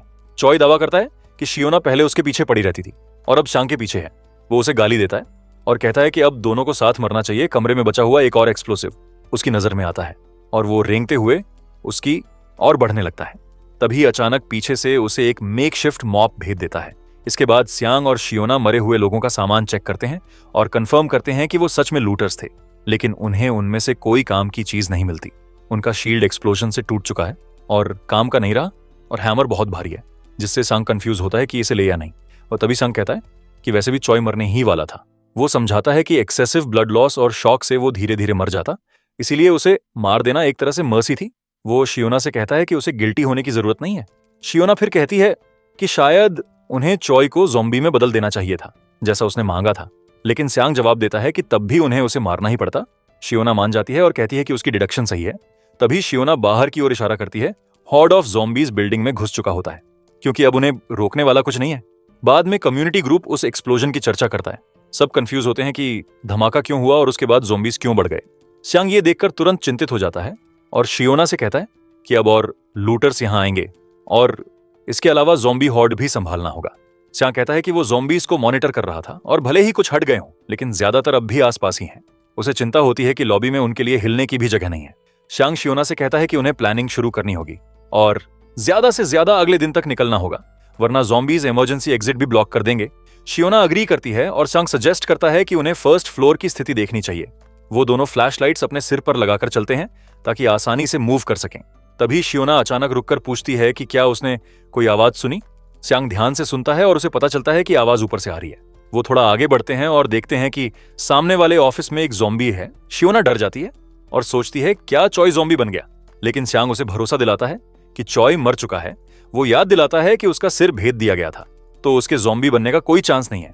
शियोना कहती है शायद कोई लूटर डाउनस्टेयर्स बाइट हो गया था और ऊपर आ गया। सियांग इस पॉसिबिलिटी को नकार देता है, क्योंकि अगर ऐसा होता तो वो उनके आने से पहले ही ज़ॉम्बी बन चुका होता। सियांग मानता है कि शायद थर्ड फ्लोर का कोई सर्वाइवर फिफ्थ फ्लोर पे गया होगा। वो ये भी जोड़ता है कि दूसरी पॉसिबिलिटी ये है कि कोई ज़ॉम्बी ब्रोकन विंडो से फिफ्थ फ्लोर में क्रॉल करके आया हो। ये सोचकर दोनों की रूह कांप जाती है, लेकिन वो उम्मीद करते हैं कि दूसरी पॉसिबिलिटी सही हो। सियांग फिर सजेस्ट करता है कि उन्हें फर्स्ट फ्लोर जाना चाहिए। वो धीरे धीरे फर्स्ट फ्लोर की ओर जाते हैं और वहां पहुंचकर उनकी आंखें फटी रह जाती हैं। वहां बहुत सारे ज़ॉम्बीज घूम रहे होते हैं। सियांग को अंदाजा था, लेकिन इतना बुरा हाल होगा ये नहीं सोचा था। सियांग फर्स्ट फ्लोर को पूरी तरह छोड़ देता है, क्योंकि वो पहले से ही ज़ॉम्बीज से भरा हुआ है। वो नोटिस करता है कि ज़ॉम्बीज सिक्योरिटी रूम के आसपास घूम रहे हैं, जिससे उसे सोचने पर मजबूर होना पड़ता है कि जोंग का क्या हुआ। उसे पता है कि जोंग हर चीज उनसे कहीं ज्यादा नजदीक और साफ समझता। वो शियोना से कहता है कि फर्स्ट फ्लोर से निकलने का कोई चांस नहीं है। सियांग सजेस्ट करता है कि उन्हें पार्किंग लॉट देखना चाहिए। वो कहता है कि उसने पहले भी इसके बारे में सोचा था, लेकिन पिछली बार वहां ज़ॉम्बीज थे। वो कहता है कि उन्हें फिर से चेक करना चाहिए ताकि पता चल सके कितने ज़ॉम्बीज वहां जमा हुए हैं। वो बेसमेंट में जांच करते हैं और राहत महसूस करते हैं जब पता चलता है कि पार्किंग लॉट में ज़ॉम्बीज की संख्या ज्यादा नहीं है। सियांग कहता है कि बेसमेंट फर्स्ट फ्लोर से कहीं बेहतर है। ऊपर से वहां बहुत सारी गाड़ियां खड़ी हैं जिनका वो कवर के तौर पर इस्तेमाल कर सकते हैं। उन्हें यह भी राहत मिलती है कि बेसमेंट में हवा नहीं चल रही, जिससे ज़ॉम्बीज उनकी स्मेल पकड़ नहीं पाएंगे। अचानक सियोना का ध्यान ऊपर लगे कन्वेक्स मिरर की रिफ्लेक्शन पर जाता है। वो सियांग को दिखाती है और कहती है कि उसे B1 फ्लोर साफ नजर आ रहा है। ध्यान से देखने के बाद सियोना बताती है कि उसे सिर्फ वो एंट्रेंस दिख रहा है जो पैसेजवे को B1 फ्लोर से कनेक्ट करता है। वो ये भी जोड़ती है कि दोनों फ्लोर्स पर ज़ॉम्बीज की संख्या लगभग बराबर लग रही है। सियांग उसे रोक देता है ताकि और डर ना फैले और फिर 7th फ्लोर जाने का सुझाव देता है। दोनों बैठकर प्लान बनाने लगते हैं। सियोना कहती है कि अगर वो कार से मूव कर पाते तो अच्छा होता, लेकिन उन्हें डर है कि इतनी ठंड में बैटरी डिस्चार्ज हो गई होगी। इस वजह से सियांग कार का ऑप्शन छोड़ने की सलाह देता है। सियोना चाहती है कि काश उनके पास बाइसिकल्स होती, लेकिन चूंकि साइकिल नहीं है, सियांग कहता है कि उन्हें पैदल ही चलना होगा। दोनों मूवमेंट की प्लानिंग करने लगते हैं। थोड़ी देर में उनका प्लान तैयार हो जाता है और अब बस उसे एग्जीक्यूट करना रह जाता है। उसी रात ठंड पहले से कहीं ज्यादा बढ़ जाती है, जिससे दोनों चैन से सो नहीं पाते। सियोना सबसे पहले नोटिस करती है कि सियांग जाग रहा है। सियांग हैरान होता है और सियोना बताती है कि उसने ये इसलिए समझ लिया क्योंकि सियांग बार बार करवट बदल रहा था, जैसे कोई कीड़ा। सियोना पूछती है कि क्या वो जोंग की वजह से परेशान है। सियांग हाँ में जवाब देता है। सियोना उसे अश्योर करती है कि अगर सियांग चाहे तो जोंग को अपने साथ ले जा सकता है। सियांग उसकी तारीफ करता है, लेकिन कहता है कि वो सेल्फिश नहीं बनना चाहता और दोनों की जान खतरे में नहीं डाल सकता। ये सुनकर सियोना निराश होती है, क्योंकि उसे जोंग एक भरोसेमंद इंसान लगता है। सियोना को यह बात भी अच्छी नहीं लगती कि वो जोंग को पीछे छोड़कर जा रहे हैं जबकि वो खतरे में है, लेकिन फिर भी वो साफ कह देती है कि अगर जोंग आना चाहे तो उसे उनके साथ आने में कोई दिक्कत नहीं है। ये सुनकर सियांग अपना फोन उठाता है और पहले से माफी मांगता है कि ब्राइटनेस थोड़ी ज्यादा हो सकती है। फिर वो जोंग को टेक्स्ट करता है कि वो अगली सुबह निकल रहा है और अगर जोंग आना चाहता है तो उसे सुबह 6 बजे इमरजेंसी एग्जिट पर मिलना होगा। अगली सुबह 5:44 पर श्यांग और सियोना पहले से तैयार होते हैं। श्यांग फोन चेक करता है और देखता है कि उसके मैसेज पर 2 कमेंट्स आए हैं, लेकिन उनमें से कोई भी जोंग का नहीं है। दोनों कमेंट्स अनोनिमस यूजर्स के हैं जिन्होंने बस क्यांग को बाहर जाने के लिए शुभकामनाएं दी हैं। श्यांग निराश हो जाता है, लेकिन सियोना कहती है कि उसे परेशान होने की जरूरत नहीं, क्योंकि हो सकता है जोंग पहले से ही मीटिंग लोकेशन पर इंतजार कर रहा हो। दोनों फ्लोर्स उतरते हैं और मीटिंग पॉइंट पर पहुंचते हैं, लेकिन वहां कोई नहीं होता। सियोना कहती है कि अभी सिर्फ 3 मिनट ही हुए हैं, तो क्या उन्हें थोड़ा और वेट करना चाहिए। दोनों दरवाजे के पास खड़े होकर 6 सांझ तक इंतजार करते हैं। जब कोई नहीं आता तो वो आगे बढ़ने का फैसला करते हैं। तभी उन्हें एक ज़ॉम्बी दिखाई देता है जो प्लानिंग के वक्त वहां नहीं था। दोनों पहले उसी ज़ॉम्बी को खत्म करने का सोचते हैं। धीरे धीरे बेसमेंट में घुसते हुए वो ज़ॉम्बीज का ध्यान अपनी तरफ खींचने से बचते हैं। कार्स के बीच छुपकर वो सही पोजीशन पर पहुंचते हैं। तभी शांग जमीन पर पैर मारकर टारगेट ज़ॉम्बी को अट्रैक्ट करता है। ज़ॉम्बी उसकी तरफ दौड़ पड़ता है, लेकिन पीछे से सियोना आकर अपनी मेकशिफ्ट स्पीयर से उसे मार गिराती है। जैसे ही ज़ॉम्बी खत्म होता है, शांग को नोटिफिकेशन मिलता है कि उसकी पार्टी मेंबर ने कॉइन हासिल किया है। शांग सियोना की तारीफ करता है और उसे थम्स अप देता है। इसके बाद दोनों अपना प्लान आगे बढ़ाते हैं और धीरे धीरे बाहर निकलते हैं। बाहर की ठंड देखकर दोनों हैरान रह जाते हैं। शांग को उम्मीद थी कि ठंड होगी, लेकिन इतनी भयंकर ठंड का अंदाजा नहीं था। सियोना कहती है कि अगर वो बाहर फंस गए तो उनका अंत तय है। बर्फ से ढके रास्तों पर चलते हुए वो ज़ॉम्बीज से बचने की कोशिश करते हैं। कुछ देर बाद सियोना मानती है कि उनकी प्रोग्रेस उसकी उम्मीद के मुताबिक नहीं है। शांग कहता है कि उनके पास कोई और ऑप्शन नहीं है, क्योंकि ये बिल्डिंग में रहकर लूटर्स के हाथों मरने से बेहतर है। चलते चलते वो अपने पहले डेस्टिनेशन पर पहुंचते हैं, लेकिन शांग सुझाव देता है कि उन्हें बेहद सावधानी से आगे बढ़ना चाहिए, क्योंकि हर जगह ज़ॉम्बीज मौजूद हैं। डेस्टिनेशन से कुछ मीटर पहले ही अचानक हवा चलने लगती है। दोनों के चेहरे पर डर साफ दिखता है। शांग समझ जाता है कि अब उनकी मुश्किलें बढ़ गई हैं, क्योंकि हवा उनकी सेंट को ले जाएगी और ज़ॉम्बीज उन्हें पकड़ लेंगे। थोड़ी ही देर में ज़ॉम्बीज उनकी गंध पकड़ लेते हैं। भीड़ उन पर टूट पड़ती है और दोनों कंफ्यूज हो जाते हैं कि अब क्या करें। शांग को लगता है कि अगर वो पार्क की तरफ गए तो उनकी मौत तय है, क्योंकि वहां ज़ॉम्बीज गिरेंगे और शोर मचाएंगे, जिससे और ज़ॉम्बीज आ जाएंगे। वो मानता है कि सेफेस्ट ऑप्शन किसी बिल्डिंग में घुसना है, लेकिन कौन सी बिल्डिंग ये उसे समझ नहीं आता। ओपन एंट्रेंसेस पहले से ज़ॉम्बीज से भरे हैं और क्लोज्ड जगह तोड़ना भी खतरनाक है। शांग बुरी तरह कंफ्यूज खड़ा है कि तभी उसे बाईं ओर एक बस नजर आती है। दोनों भागकर बस तक पहुंचते हैं और उसे खोलने की कोशिश करते हैं, लेकिन बहुत मुश्किल होती है। सियोना ग्लास तोड़ने का सुझाव देती है, लेकिन चांग उसे थोड़ा वेट करने को कहता है। वो ध्यान से देखता है और नोटिस करता है कि इग्निशन में की लगी हुई है। बड़ी मुश्किल से वो डोर खोल लेता है और दोनों अंदर घुस जाते हैं ताकि ज़ॉम्बीज से बच सकें। लेकिन अब विंडोज का खतरा है। चांग डरता है कि कहीं ज़ॉम्बीज कांच तोड़कर अंदर ना आ जाए। शोर की वजह से अब पूरी जगह ज़ॉम्बीज से भर गई है। चांग इग्निशन पर भागता है और बस स्टार्ट करने की कोशिश करता है। बार बार कोशिश करता है। सियोना दरवाजे के पास खड़ी होकर ज़ॉम्बीज को रोकती है। दोनों अब लिटरली प्रार्थना कर रहे हैं कि बस स्टार्ट हो जाए। कई बार कोशिश करने के बाद जब सारी उम्मीद खत्म होती नजर आती है, तभी बस अचानक स्टार्ट हो जाती है। दोनों के चेहरे पर राहत और उम्मीद लौट आती है। चांग तुरंत एक्सेलरेटर दबाता है और बस आगे बढ़ती है। अचानक झटके से सियोना गिर जाती है, लेकिन बिना चोट लगे उठ खड़ी होती है और चांग को आश्वस्त करती है कि वो ठीक है। चांग कंफर्म करता है कि वो सेफ है और फिर ड्राइविंग पर ध्यान देता है। बर्फ से ढकी सड़कों पर बस दौड़ती जाती है और आखिरकार वो एक सेफ लोकेशन तक पहुंच जाते हैं, जहां एंट्रेंस को ब्लॉक कर देते हैं। लेकिन अब भी बस ज़ॉम्बीज से घिरी है, जिससे दोनों परेशान हैं कि आगे क्या किया जाए। सियोना कहती है कि उन्हें ज़ॉम्बीज का ध्यान भटकाना होगा। चांग मानता है, लेकिन कहता है कि यह तभी पॉसिबल है अगर कोई बाहर डिस्ट्रैक्शन पैदा करे। इतने में एक इमारत से कुछ भारी चीज गिरती है और धमाके से नीचे अलगती है। पूरा ज़ॉम्बी हॉर्ड उसी तरफ भाग जाता है। सियोना राहत की सांस लेती है कि मौत के मुंह से बच निकले। दोनों शुक्रगुजार होते हैं कि किसी ने उन्हें बचा लिया। वो बाहर देखते हैं तो थोड़े ज़ॉम्बीज अब भी बाकी हैं। सियोना को यकीन है कि धीरे धीरे सब चले जाएंगे। अब दोनों के दिमाग में सवाल उठता है कि उन्हें बचाने वाला कौन था। चांग पूछता है कि क्या उसने देखा चीज कहां से गिरी। सियोना कहती है हाँ, और दूसरी इमारत की 2nd या 3rd फ्लोर की तरफ इशारा करती है। तभी अचानक वो देखती है कि कोई उन्हें विंडो से हाथ हिलाकर इशारा कर रहा है। चांग आंखें सिकोड़कर देखता है और लंबे बालों के कारण मान लेता है कि वो एक औरत है। सियोना नोटिस करती है कि उसके हाथ में बिनोक्यूलर्स हैं।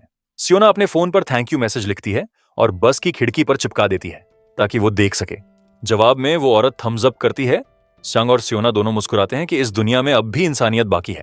चांग डिस्गस्ट से कहता है कि अगर सारे बचे हुए इंसान लूटर्स बन जाएं तो ये बहुत गंदा होगा। वो कहता है कि काश वो अपने सेवियर को नूडल्स का कप दे पाते, लेकिन सियोना याद दिलाती है कि उनके पास कुछ बचा ही नहीं है। दोनों कंपनी बिल्डिंग के अपने अनुभवों पर जोक्स करने लगते हैं। बाहर कुछ ज़ॉम्बीज अब भी घूम रहे हैं, लेकिन चांग और सियोना बस के अंदर फंसे रहते हैं। ठंडी रात उन्हें सताने लगती है, जिससे मजबूर होकर वो कंबलों में लिपट जाते हैं और एक दूसरे के पास रहते हैं। कुछ देर बाद चांग पूछता है कि क्या उसे कहीं दर्द हो रहा है।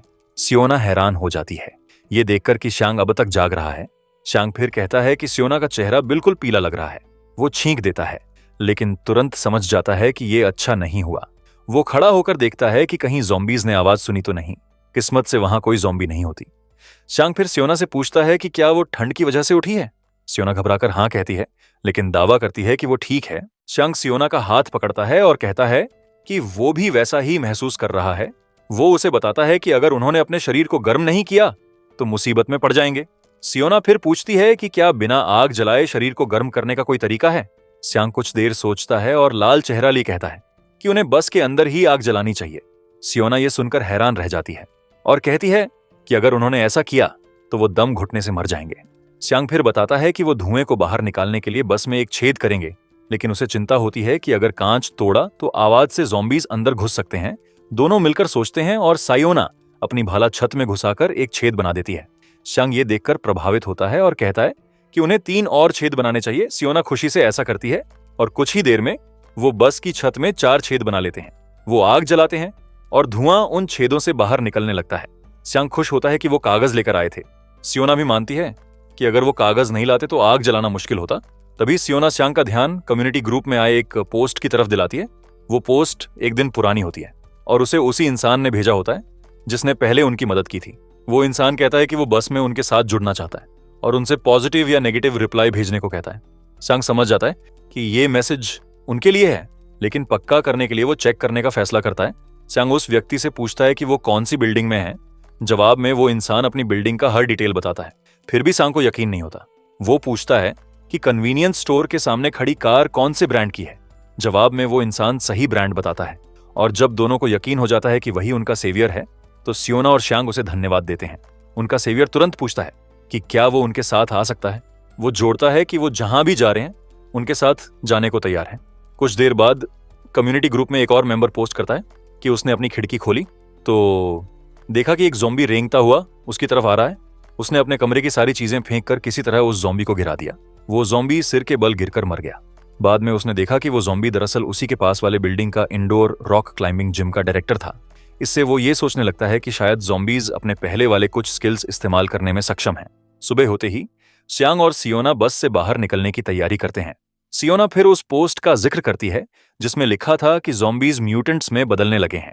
चांग कहता है कि उसे ये सुनकर कोई हैरानी नहीं हुई, क्योंकि वो पहले ही ऐसी संभावना सोच चुका था। सियोना पूछती है कि उसने कैसे अंदाजा लगाया। चांग उसे याद दिलाता है कि 5वीं मंजिल की खिड़की जहां चॉय मरा था वो एक्सप्लोजन से टूटी थी और उसका मानना है कि ज़ॉम्बीज वहां ऊपर चढ़कर पहुंचे थे। दोनों अपने सेवियर से मिलने की जगह की तरफ बढ़ते हैं और ठीक 9 बजे एक औरत वहां पहुंचती है। दोनों उसे देखकर खुश हो जाते हैं और वो भी उन्हें देखकर हाथ हिलाती है। चांग बात कर ही रहा होता है कि अब वो 3 लोगों की टीम बन गए हैं। तभी अचानक एक ज़ॉम्बी कहीं से आता है और उस औरत पर झपटकर उसे जमीन पर पटक देता है और काटना शुरू कर देता है। चांग और सियोना डर से जड़ हो जाते हैं। जब वो ज़ॉम्बी को उस औरत को फाड़ते हुए देखते हैं, चांग अपने मुंह पर हाथ रखता है और देखता है कि खून की गंध से और ज़ॉम्बीज वहां पहुंचने लगे हैं। चांग तुरंत सियोना से कहता है कि उन्हें वहां से निकलना होगा, क्योंकि अगर रुके तो मर जाएंगे। वो आगे बढ़ने लगता है, लेकिन देखता है कि सियोना वहीं खड़ी है। वो सदमे में जमी हुई होती है। चांग उसका हाथ पकड़ता है और कहता है कि वो समझ सकता है कि वो कैसा महसूस कर रही है, लेकिन उन्हें जाना होगा। वो कहता है कि उनका जिंदा रहने का एक ही रास्ता है और वो है आगे बढ़ना। सियोना खुद को संभालती है और उसके साथ चल पड़ती है। दोनों सबवे स्टेशन के दरवाजे तक पहुंचते हैं। चांग कुछ पल सोचता है। उसे पता है कि ऊपर का इलाका बहुत खतरनाक है, लेकिन नीचे उतरने में भी रिस्क है, क्योंकि वहां लौटने वाले लोग अब ज़ॉम्बीज बन चुके होंगे। वो सोच ही रहे होते हैं कि ठंडी हवा फिर चलने लगती है, जैसे उन्हें रोक रही हो। दोनों समझ जाते हैं कि अब उनके पास कोई और रास्ता नहीं है और तुरंत सबवे में उतर जाते हैं। सियोना हैरान होती है कि वहां कोई ज़ॉम्बी नहीं है। वो इधर उधर देखती है और सिर्फ लाशें पाती है। सियोना समझती है कि शायद ये लाशें भगदड़ में कुचली गई थीं। चांग को लगता है कि ज़ॉम्बीज सबवे के किसी हिस्से में इकट्ठे होंगे, क्योंकि यहाँ लाशें बहुत कम हैं। अचानक सियोना उसके कंधे पर थपथपाती है और कुछ दिखाती है। चांग पीछे मुड़कर देखता है और उसकी आंखों में चमक आ जाती है। उसे एहसास होता है कि वो एक कन्वीनियंस स्टोर के सामने खड़े हैं। दोनों अंदर जाते हैं, लेकिन उम्मीद टूट जाती है जब पता चलता है कि दुकान खाली है। यही वजह थी कि वहां ज़ॉम्बीज नहीं थे। सियोना नोटिस करती है कि सोडा कैंस टूटे हुए हैं और कहती है कि उन्हें स्टोरेज चेक करना चाहिए। तभी श्यांग को कुछ बियर कैंस मिलती हैं जो किसी ने वहां छोड़ दी थी। वो सियोना की तरफ देखकर पूछता है कि क्या उन्हें सिर्फ 2 कैंस लेनी चाहिए। इसके बाद वो क्लोथिंग स्टोर में जाते हैं, लेकिन वो भी खाली होता है। सियोना को उम्मीद थी क्योंकि गर्मी का मौसम था, पर वो हैरान होती है कि वहां एक भी कपड़ा नहीं बचा। तभी श्यांग बताता है कि बगल वाला सेल फोन शॉप बिल्कुल नहीं लूटा गया। वो सयोना से कहता है कि उन्हें अब भी थोड़ी दूरी तय करनी है, करीब 20 किलोमीटर। सयोना फिर बताती है कि उसने पहले दीवार पर कुछ अजीब देखा था और उसकी फोटो ली थी।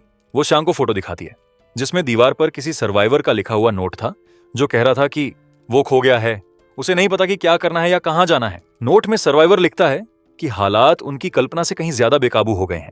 ये पढ़कर श्यांग दंग रह जाता है। उसे लगता है कि जिसने ये लिखा है वो शायद पहले से जानता था कि ज़ोंबी आउटब्रेक होने वाला है। श्यांग को वो नोट बेहद डरावना लगता है। तभी सियोना का फोन बंद हो जाता है। श्यांग कहता है कि अब उन्हें आगे बढ़ना चाहिए। जैसे ही वो सबवे में और अंदर जाते हैं, सियोना कहती है कि सब कुछ बहुत साफ सुथरा है, जो उसे काफी अजीब लग रहा है।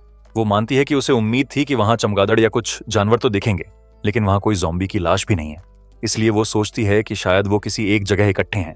तभी उन्हें एक सबवे ट्रेन दिखती है और शेंग सियोना को इशारा करता है कि वो चुप रहे ताकि सतर्क रह सके। दोनों ट्रेन के डिब्बे की जांच शुरू करते हैं और हैरान हो जाते हैं कि सब कुछ कितना साफ है। थोड़ी देर बाद उन्हें एक छोटा बॉक्स मिलता है जिसमें एक छोटी सी चाकू होती है। साथ ही श्यांग को एक ब्लूटूथ स्पीकर भी मिलता है। सयोना कहती है कि वो इसे बाद में ज़ॉम्बीज को भटकाने के लिए इस्तेमाल कर सकते हैं। वो और खोजते हैं लेकिन कुछ नहीं मिलता। सयोना कहती है कि अगर वो पहले आए होते तो शायद उन्हें ज्यादा सामान मिल जाता। पूरी ट्रेन चेक करने के बाद वो बाहर निकलते हैं। तभी उनके सामने एक काली परछाई नजर आती है।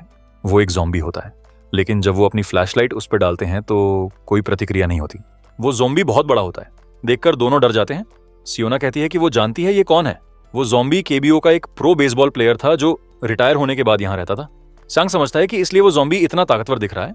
सियोना कहती है कि उन्हें उससे जितना हो सके दूर रहना चाहिए। दोनों धीरे धीरे उसके पास से निकलने लगते हैं, लेकिन जैसे ही वो आगे बढ़ते हैं ज़ॉम्बी उनकी गंध पकड़ लेता है।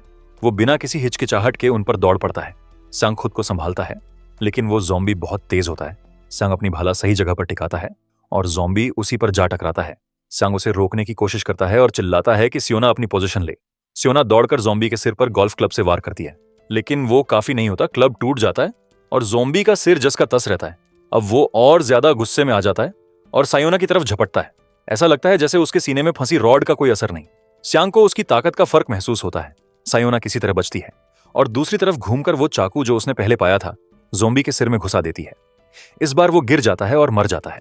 दोनों उसकी ताकत देखकर हैरान रह जाते हैं। श्यांग सोच में पड़ जाता है कि इतना बार झेलने के बाद भी वो चल कैसे रहा था। श्यांग सियोना से माफी मांगता है कि उसे ज़ॉम्बी को और देर तक रोकना चाहिए था। सियोना कहती है कि सब ठीक है क्योंकि वो कुछ और नहीं कर सकता था। वो ज़ॉम्बी के सिर से चाकू निकालती है और पूछती है कि अब इसका क्या करें। फिर सुझाव देती है कि इसे भाले के दूसरे सिरे पर बांध दें ताकि हथियार और जानलेवा बने। श्यांग को उसका आइडिया पसंद आता है और वो मानता है कि ये बहुत अच्छा सुझाव है। लकड़ी का सिरा घिस चुका है और चाकू तेज है, तो दोनों को जोड़ना सही रहेगा। कुछ ही देर में वो इसे तैयार कर लेते हैं और अब भाला पहले से कहीं ज्यादा खतरनाक दिखता है। श्यांग कहता है कि अब उन्हें आगे बढ़ना चाहिए क्योंकि उन्हें थोड़ा आराम भी मिल गया है। सियोना मान जाती है और दोनों आगे चल पड़ते हैं। थोड़ी देर बाद सियोना झुंझलाहट में कहती है कि उन्होंने 5 ट्रेन पार कर ली, लेकिन कुछ काम की चीज नहीं मिली। श्यांग कहता है कि कोई और पहले ही सब ले गया होगा। सियोना बताती है कि अब वो सिनिंदोंग स्टेशन के पास हैं। तभी आगे से जोरदार धमाके की आवाज आती है जिससे दोनों डर जाते हैं। श्यांग को पता नहीं कि वो क्या है, लेकिन उसे लगता है कि उस दिशा में जाना ठीक नहीं होगा। दोनों भागकर उसी तरफ लौटते हैं जहां से आए थे। सांस फूलती है, लेकिन किसी तरह एक ट्रेन में वापस घुस जाते हैं। सियोना कुछ पूछने वाली होती है, लेकिन श्यांग उसे चुप रहने को कहता है। दोनों खिड़की से बाहर झांकते हैं। श्यांग महसूस करता है कि कुछ उनकी तरफ आ रहा है। अचानक ढेर सारे ज़ॉम्बीज उनकी दिशा में भागते हुए आते हैं। सियोना पूछती है कि क्या उन्हें लड़ना चाहिए, लेकिन श्यांग कहता है कि अभी रुको। दोनों दरवाजे के पास खड़े होकर देखते हैं। सौभाग्य से वो पूरी ज़ॉम्बी भीड़ बिना रुके उनके सामने से निकल जाती है। दोनों राहत की सांस लेते हैं, लेकिन श्यांग को लगता है कि अभी भी खतरा खत्म नहीं हुआ। श्यांग कहता है कि ये बस शुरुआत है। सियोना उलझन में पूछती है कि अब क्या करें। वो नहीं जानती कि इतने सारे ज़ॉम्बीज की दिशा में जाना सही है या नहीं। दूसरा रास्ता उस दिशा में है जहां धमाका हुआ था, लेकिन वहां वो कभी नहीं गए, इसलिए नहीं जानते आगे क्या मिलेगा। सियोना कहती है कि शायद उन्हें छिप जाना चाहिए। श्यांग मना करता है और कहता है कि ये बहुत रिस्की है। वो उसे याद दिलाता है कि पिछली बार ज़ॉम्बीज इसलिए उन्हें सूंघ नहीं पाए क्योंकि वो किसी चीज की तरफ भाग रहे थे, लेकिन अगर धीरे धीरे चलने वाले ज़ॉम्बीज आए तो वो जरूर पकड़ लेंगे। सियोना समझ जाती है और कहती है कि वो जो भी कहेगी वही करेगी। स्यांग कहता है कि उन्हें उसी दिशा में लौटना चाहिए जहां से आए थे और जल्दी चलना होगा ताकि ज़ॉम्बीज उन्हें ना देख सकें। दोनों धीरे धीरे उसी दिशा में बढ़ते हैं। डर के मारे उनके चेहरे पर पसीना बह रहा होता है। वो सेक्शन 3 तक पहुंचते हैं। स्यांग रेल की दीवार पर चढ़ जाता है। उसे भरोसा है कि अगर वो गलती ना करें तो ज़ॉम्बीज से बच सकते हैं। वो सियोना की तरफ हाथ बढ़ाता है, लेकिन उसके हाथ में पसीना होने की वजह से पकड़ फिसल जाती है और सियोना नीचे गिर जाती है। उसके गिरने की आवाज सुनकर पास के ज़ॉम्बीज उसकी तरफ दौड़ते हैं। स्यांग डर के मारे चिल्लाता है कि उठो और भागो। वो जोर लगाकर सियोना को ऊपर खींच लेता है, लेकिन एक ज़ॉम्बी उसका पैर पकड़ लेता है और उसका बूट लगभग उतर जाता है। ऊपर पहुंचते ही स्यांग कहता है कि अब भागो। दोनों बिना समय गंवाए ऊपर की ओर भागते हैं। सीढ़ियों पर एक ज़ॉम्बी आता है, लेकिन स्यांग उसे चकमा देता है और सियोना भाले से उसे मार देती है। वो आगे बढ़ते हैं और एक और ज़ॉम्बी से टकराते हैं, लेकिन रुकते नहीं। स्यांग भाला सीधे ज़ॉम्बी के सिर में घुसा देता है। एक और ज़ॉम्बी आता है, लेकिन अब उनके अंदर डर की जगह सर्वाइवल इंस्टिंक्ट काम कर रही होती है। वो अगले ज़ॉम्बी को भी गिराकर बिना हिचक उसके सिर में वार करते हैं। जब देखते हैं कि आसपास कोई ज़ॉम्बी नहीं है तो दोनों जमीन पर गिरकर भारी सांसें लेते हैं। स्यांग कहता है कि वो बहुत मुश्किल से बचे हैं। सियोना भी सहमत होती है। स्यांग पूछता है कि बाहर का हाल कैसा है। सियोना कहती है कि वहां कोई ज़ॉम्बी नहीं दिख रहा। स्यांग खुश होता है कि वो जिंदा है और तभी उसे सियोना के पैर का ध्यान आता है। सियोना जूता उतारकर देखती है और पाती है कि उसके टखने पर एक पंजे का निशान है। वो डर जाती है कि कहीं वो ज़ॉम्बी में न बदल जाए, लेकिन स्यांग उसे शांत करता है और कहता है कि ये सिर्फ खरोंच है, काटा नहीं गया है। सियोना डर में पूछती है कि क्या वो सच में ठीक रहेगी। स्यांग कहता है कि उसे भी पहले एक बार खरोंच लगी थी, लेकिन कुछ नहीं हुआ। वो बार बार कहता है कि वो ठीक रहेगी। ये सुनकर सियोना राहत की आंसू बहा देती है। वो कहती है कि उसे लगा था कि सब खत्म हो गया। स्यांग उसका घाव डिसइंफेक्ट करता है और वो बेहतर महसूस करती है। स्यांग खुश होता है कि उन्हें फर्स्ट एड किट मिली, भले ही अधूरी थी। वो सियोना से कहता है कि अब वो थोड़ा आराम करे। कमरे में तलाश करते हुए स्यांग को एक चाबी मिलती है। वो आगे खोज करता है और एक लॉगबुक पाता है। उसमें उसे लॉकर का पासवर्ड लिखा मिलता है। स्यांग लॉकर खोलता है। सियोना हैरान होती है कि उसे पहले से सब पता था। वो पूछती है कि उसने कैसे जाना। स्यांग बताता है कि वो पहले सबवे में काम करता था। वो समझाता है कि वहां सेफ के कोड हमेशा लॉगबुक में लिखे जाते थे। स्यांग सेफ खोलता है और सियोना सोचती है कि क्या उसमें कुछ दिलचस्प है। स्यांग कहता है कि उसमें ज्यादातर स्टेशन की चाबियां हैं, लेकिन उसे कुछ और चाहिए था। वो सेफ से एक लकड़ी का बॉक्स निकालता है जिसमें एक गैस गन रखी होती है। स्यांग बताता है कि हर सबवे स्टेशन में एक गैस गन होती है। सियोना हैरान होकर पूछती है कि सबवे में बंदूक क्यों। स्यांग कहता है कि बीते कि सुबह के समय स्टाफ लोग कैश इकट्ठा करते थे और चोरी की स्थिति में सुरक्षा के लिए गन रखी जाती थी। स्यांग बॉक्स सियोना को पकड़ाता है और कहता है कि वो इसे संभाले, लेकिन सियोना मना करती है। कहती है कि उसने कभी बंदूक नहीं छुई और उसे चलाना नहीं आता। स्यांग समझता है कि वो सही कह रही है। फिर वो अपने बैग से वो चाबी निकालता है जो उसे ऑफिस में मिली थी। सियोना पूछती है कि वो किसकी है। स्यांग मुस्कुराकर कहता है कि वो स्टेशन स्टाफ रूम की चाबी है। सियोना ये सुनकर एक्साइटेड हो जाती है और स्यांग से कहती है कि जल्दी से दरवाजा खोलो। स्यांग की होल में की डालता है और किस्मत से दरवाजा खुल जाता है। दोनों एक दूसरे को देखकर खुश हो जाते हैं और कमरे में अंदर जाते हैं। कुछ कदम चलने के बाद वो शॉक्ड रह जाते हैं जब एक आदमी को कोने में बैठे देखते हैं जो कंबल में लिपटा हुआ है और उसका चेहरा बिल्कुल पीला लग रहा है। थोड़ा संभलने के बाद वो चेक करते हैं कि आदमी जिंदा है या नहीं। सियोना चेक करके बताती है कि वो बेचारा मर चुका है। वो बताती है कि शायद वो इन्फेक्शन से नहीं बल्कि भूख से मरा है। सियोना और स्यांग उस मरे हुए आदमी के कपड़े ले लेते हैं क्योंकि उन्हें कपड़ों की जरूरत है। रात में दोनों एक ही बेड शेयर करते हैं। सियोना कहती है कि अगर वो आगे बढ़े भी तो कंबल अपने साथ ले जाए। संग को चिंता होती है कि वो कंबल उठा नहीं पाएंगे, लेकिन सियोना कहती है कि उनका बैग लगभग खाली है क्योंकि खाना और सामान बहुत कम बचा है, इसलिए जगह बन जाएगी। संग उसकी बात मान लेता है और कहता है कि अब सो जाओ क्योंकि पूरा दिन भागदौड़ में निकल गया है। रात के बीच में सांग उठता है और खाना चेक करता है। उसे पता चलता है कि बस 2 दिन का खाना बचा है। वो जानता है कि वेयरहाउस तक पहुंचना जरूरी है वरना मुसीबत हो जाएगी, लेकिन उसे भरोसा है कि जब तक कुछ गलत नहीं हुआ वो पहुंच जाएंगे। सांग स्टेटस स्क्रीन खोलकर देखता है कि कपड़े कितने अवेलेबल हैं। वहां विंटर क्लोथ्स 3 कॉइन्स में बिक रहे हैं। वो जानता है कि बाहर ठंड बढ़ रही है, लेकिन अंडरग्राउंड में होने की वजह से अभी महसूस नहीं हो रही। फिर भी उसे चिंता है कि सरफेस पर लौटने के बाद ठंड झेलनी पड़ेगी। वो सोचता है कि अंडरग्राउंड हालात बिगड़ते जा रहे हैं, मतलब उन्हें ज्यादा समय ऊपर रहना पड़ेगा। उसके पास कॉइन्स काफी हैं, इसलिए वो सोचता है कि खुद और सियोना दोनों के लिए विंटर क्लोथ्स खरीद ले, लेकिन फिर सोचकर रुक जाता है कि अभी जरूरत नहीं है। तभी उसे शॉप में कुछ नए आइटम्स दिखते हैं जो पहले नहीं थे। वो एक अननोन आइटम खरीदता है। उसे भरोसा है कि अगर सही तरीके से इस्तेमाल किया तो काम आएगा। सुबह स्यांग सियोना को जगाता है। वो उठने में आलस करती है क्योंकि नींद बहुत अच्छी चल रही थी। बाहर निकलते हैं तो देखते हैं कि बसें रास्ता रोकने के लिए पलटी हुई हैं। सियोना ऊपर चढ़कर देखती है और डर जाती है। क्योंकि बसों के पीछे सैकड़ों ज़ॉम्बीज खड़े हैं। वो नीचे उतरकर शंग को बताती है कि बहुत बड़ी संख्या में ज़ॉम्बीज हैं। शंग तुरंत कहता है, चलो दूसरी तरफ कोशिश करते हैं। सियोना याद दिलाती है कि सबवे ही सबसे छोटा रास्ता है जो उन्हें मंजिल तक ले जाएगा। वो पूछती है कि अब क्या करें। शंग कहता है कि अब ऊपर की सरफेस पर जाना ही एकमात्र तरीका है, लेकिन बाहर हवा बहुत तेज चल रही है और सियोना डरती है कि ज़ॉम्बीज उनकी गंध पकड़ लेंगे। शंग कहता है कि चूंकि वो अपनी सेंट खत्म नहीं कर सकते, उन्हें वापस जाकर देखना चाहिए कि कहीं कुछ छूटा तो नहीं। अंधेरे में लौटते समय श्यांग की नजर शॉप में एक आइटम पर जाती है। उसका नाम एक्सप्लोरर होता है, जो हिडन आइटम्स को ढूंढ सकता है। अगर आइटम मौजूद नहीं तो एक्सप्लोरर बच जाता है, लेकिन अगर आइटम मौजूद है तो वो इस्तेमाल होकर खत्म हो जाता है। कीमत सिर्फ 1 कॉइन होती है। श्यांग एक्सप्लोरर खरीदता है। वो एक सर्च आइकॉन बनकर दिखता है। श्यांग उससे वैक्सीन खोजने को कहता है, लेकिन कोई रिजल्ट नहीं मिलता। फिर वो ज़ॉम्बी वैक्सीन टाइप करता है, फिर भी कुछ नहीं मिलता। फिर वो ज़ॉम्बी एंटीबॉडीज डालता है, लेकिन नतीजा वही। उसे थोड़ी निराशा होती है, लेकिन उसने वैसे भी बस कोशिश करनी चाहिए थी। फिर श्यांग डिओडोराइजर सर्च करता है और इस बार एक्सप्लोरर उसे ढूंढ लेता है। उसकी कीमत 1 कॉइन होती है और उसका असर 90 मिनट तक रहता है। श्यांग खुश होता है कि कम से कम कुछ तो मिला, हालांकि उसे कीमत ज्यादा लगती है। वो जानता है कि यहां से वेयरहाउस तक 4 घंटे का सफर है, मतलब उन्हें कम से कम 3 डिओडोराइजर चाहिए होंगे। उसके पास सिर्फ 7 कॉइन्स बचे हैं, लेकिन उसके पास कोई और रास्ता नहीं है। वो तीनों डिओडोराइजर खरीद लेता है। श्यांग सियोना को एक बॉटल देता है। सियोना हैरान होकर पूछती है कि उसने ये कहां से पाए। श्यांग झूठ बोलता है कि उसे ये प्लेटफॉर्म के ऊपर छिपे हुए मिले। सियोना खुश होती है, लेकिन फिर भी डरती है कि कहीं ये काम ना करें। श्यांग कहता है कि कोशिश तो करनी ही होगी, नहीं चला तो वापस सबवे लौट जाएंगे। दोनों अपने शरीर और बैग्स पर डिओडोराइजर लगाते हैं, फिर तैयार होकर सबवे से बाहर निकलते हैं। श्यांग कहता है कि सावधानी से चलना, ताकि अगर ज़ॉम्बीज दिखें तो तैयार रह सकें। तभी हवा फिर से तेज चलने लगती है। सियोना पास खड़े एक ज़ॉम्बी को देखती है। वो पास जाते हैं और हैरान होते हैं कि ज़ॉम्बी कोई प्रतिक्रिया नहीं दे रहा। वो सोचते हैं कि शायद डिओडोराइजर काम कर गया, लेकिन तभी वो ज़ॉम्बी आसमान की तरफ चीखता है। श्यांग और सियोना डर जाते हैं, लेकिन किस्मत से वो ज़ॉम्बी मुड़कर चला जाता है। अब उन्हें यकीन हो जाता है कि डिओडोराइजर सच में काम कर रहा है। श्यांग कहता है कि अब बिना डरे आगे बढ़ते हैं। वो एक गन स्टोर के पास से गुजरते हैं, जो अभी भी सही हालत में है। श्यांग सोचता है कि या तो लुटेरे इसे खाली कर चुके हैं या मालिक अंदर है। सियोना कहती है कि अगर कोई अंदर है तो उसके पास हथियार होंगे, इसलिए आगे बढ़ना बेहतर है। थोड़ी दूर चलने के बाद वो सुयू स्टेशन पहुंचते हैं। श्यांग को अब तक का सफर खास नहीं लगता, क्योंकि उसे लगा था कि वो उदोंग पहुंच चुके होंगे। वो कहता है कि अब उन्हें रात गुजारने की जगह ढूंढनी चाहिए। श्यांग दायां हिस्सा चेक करेगा, लेकिन पास में कुछ ज़ॉम्बीज भी होते हैं, जिससे वो इलाका अनसेफ लगता है। दोनों फिर मिलते हैं। सियोना को भी कोई जगह नहीं मिली होती।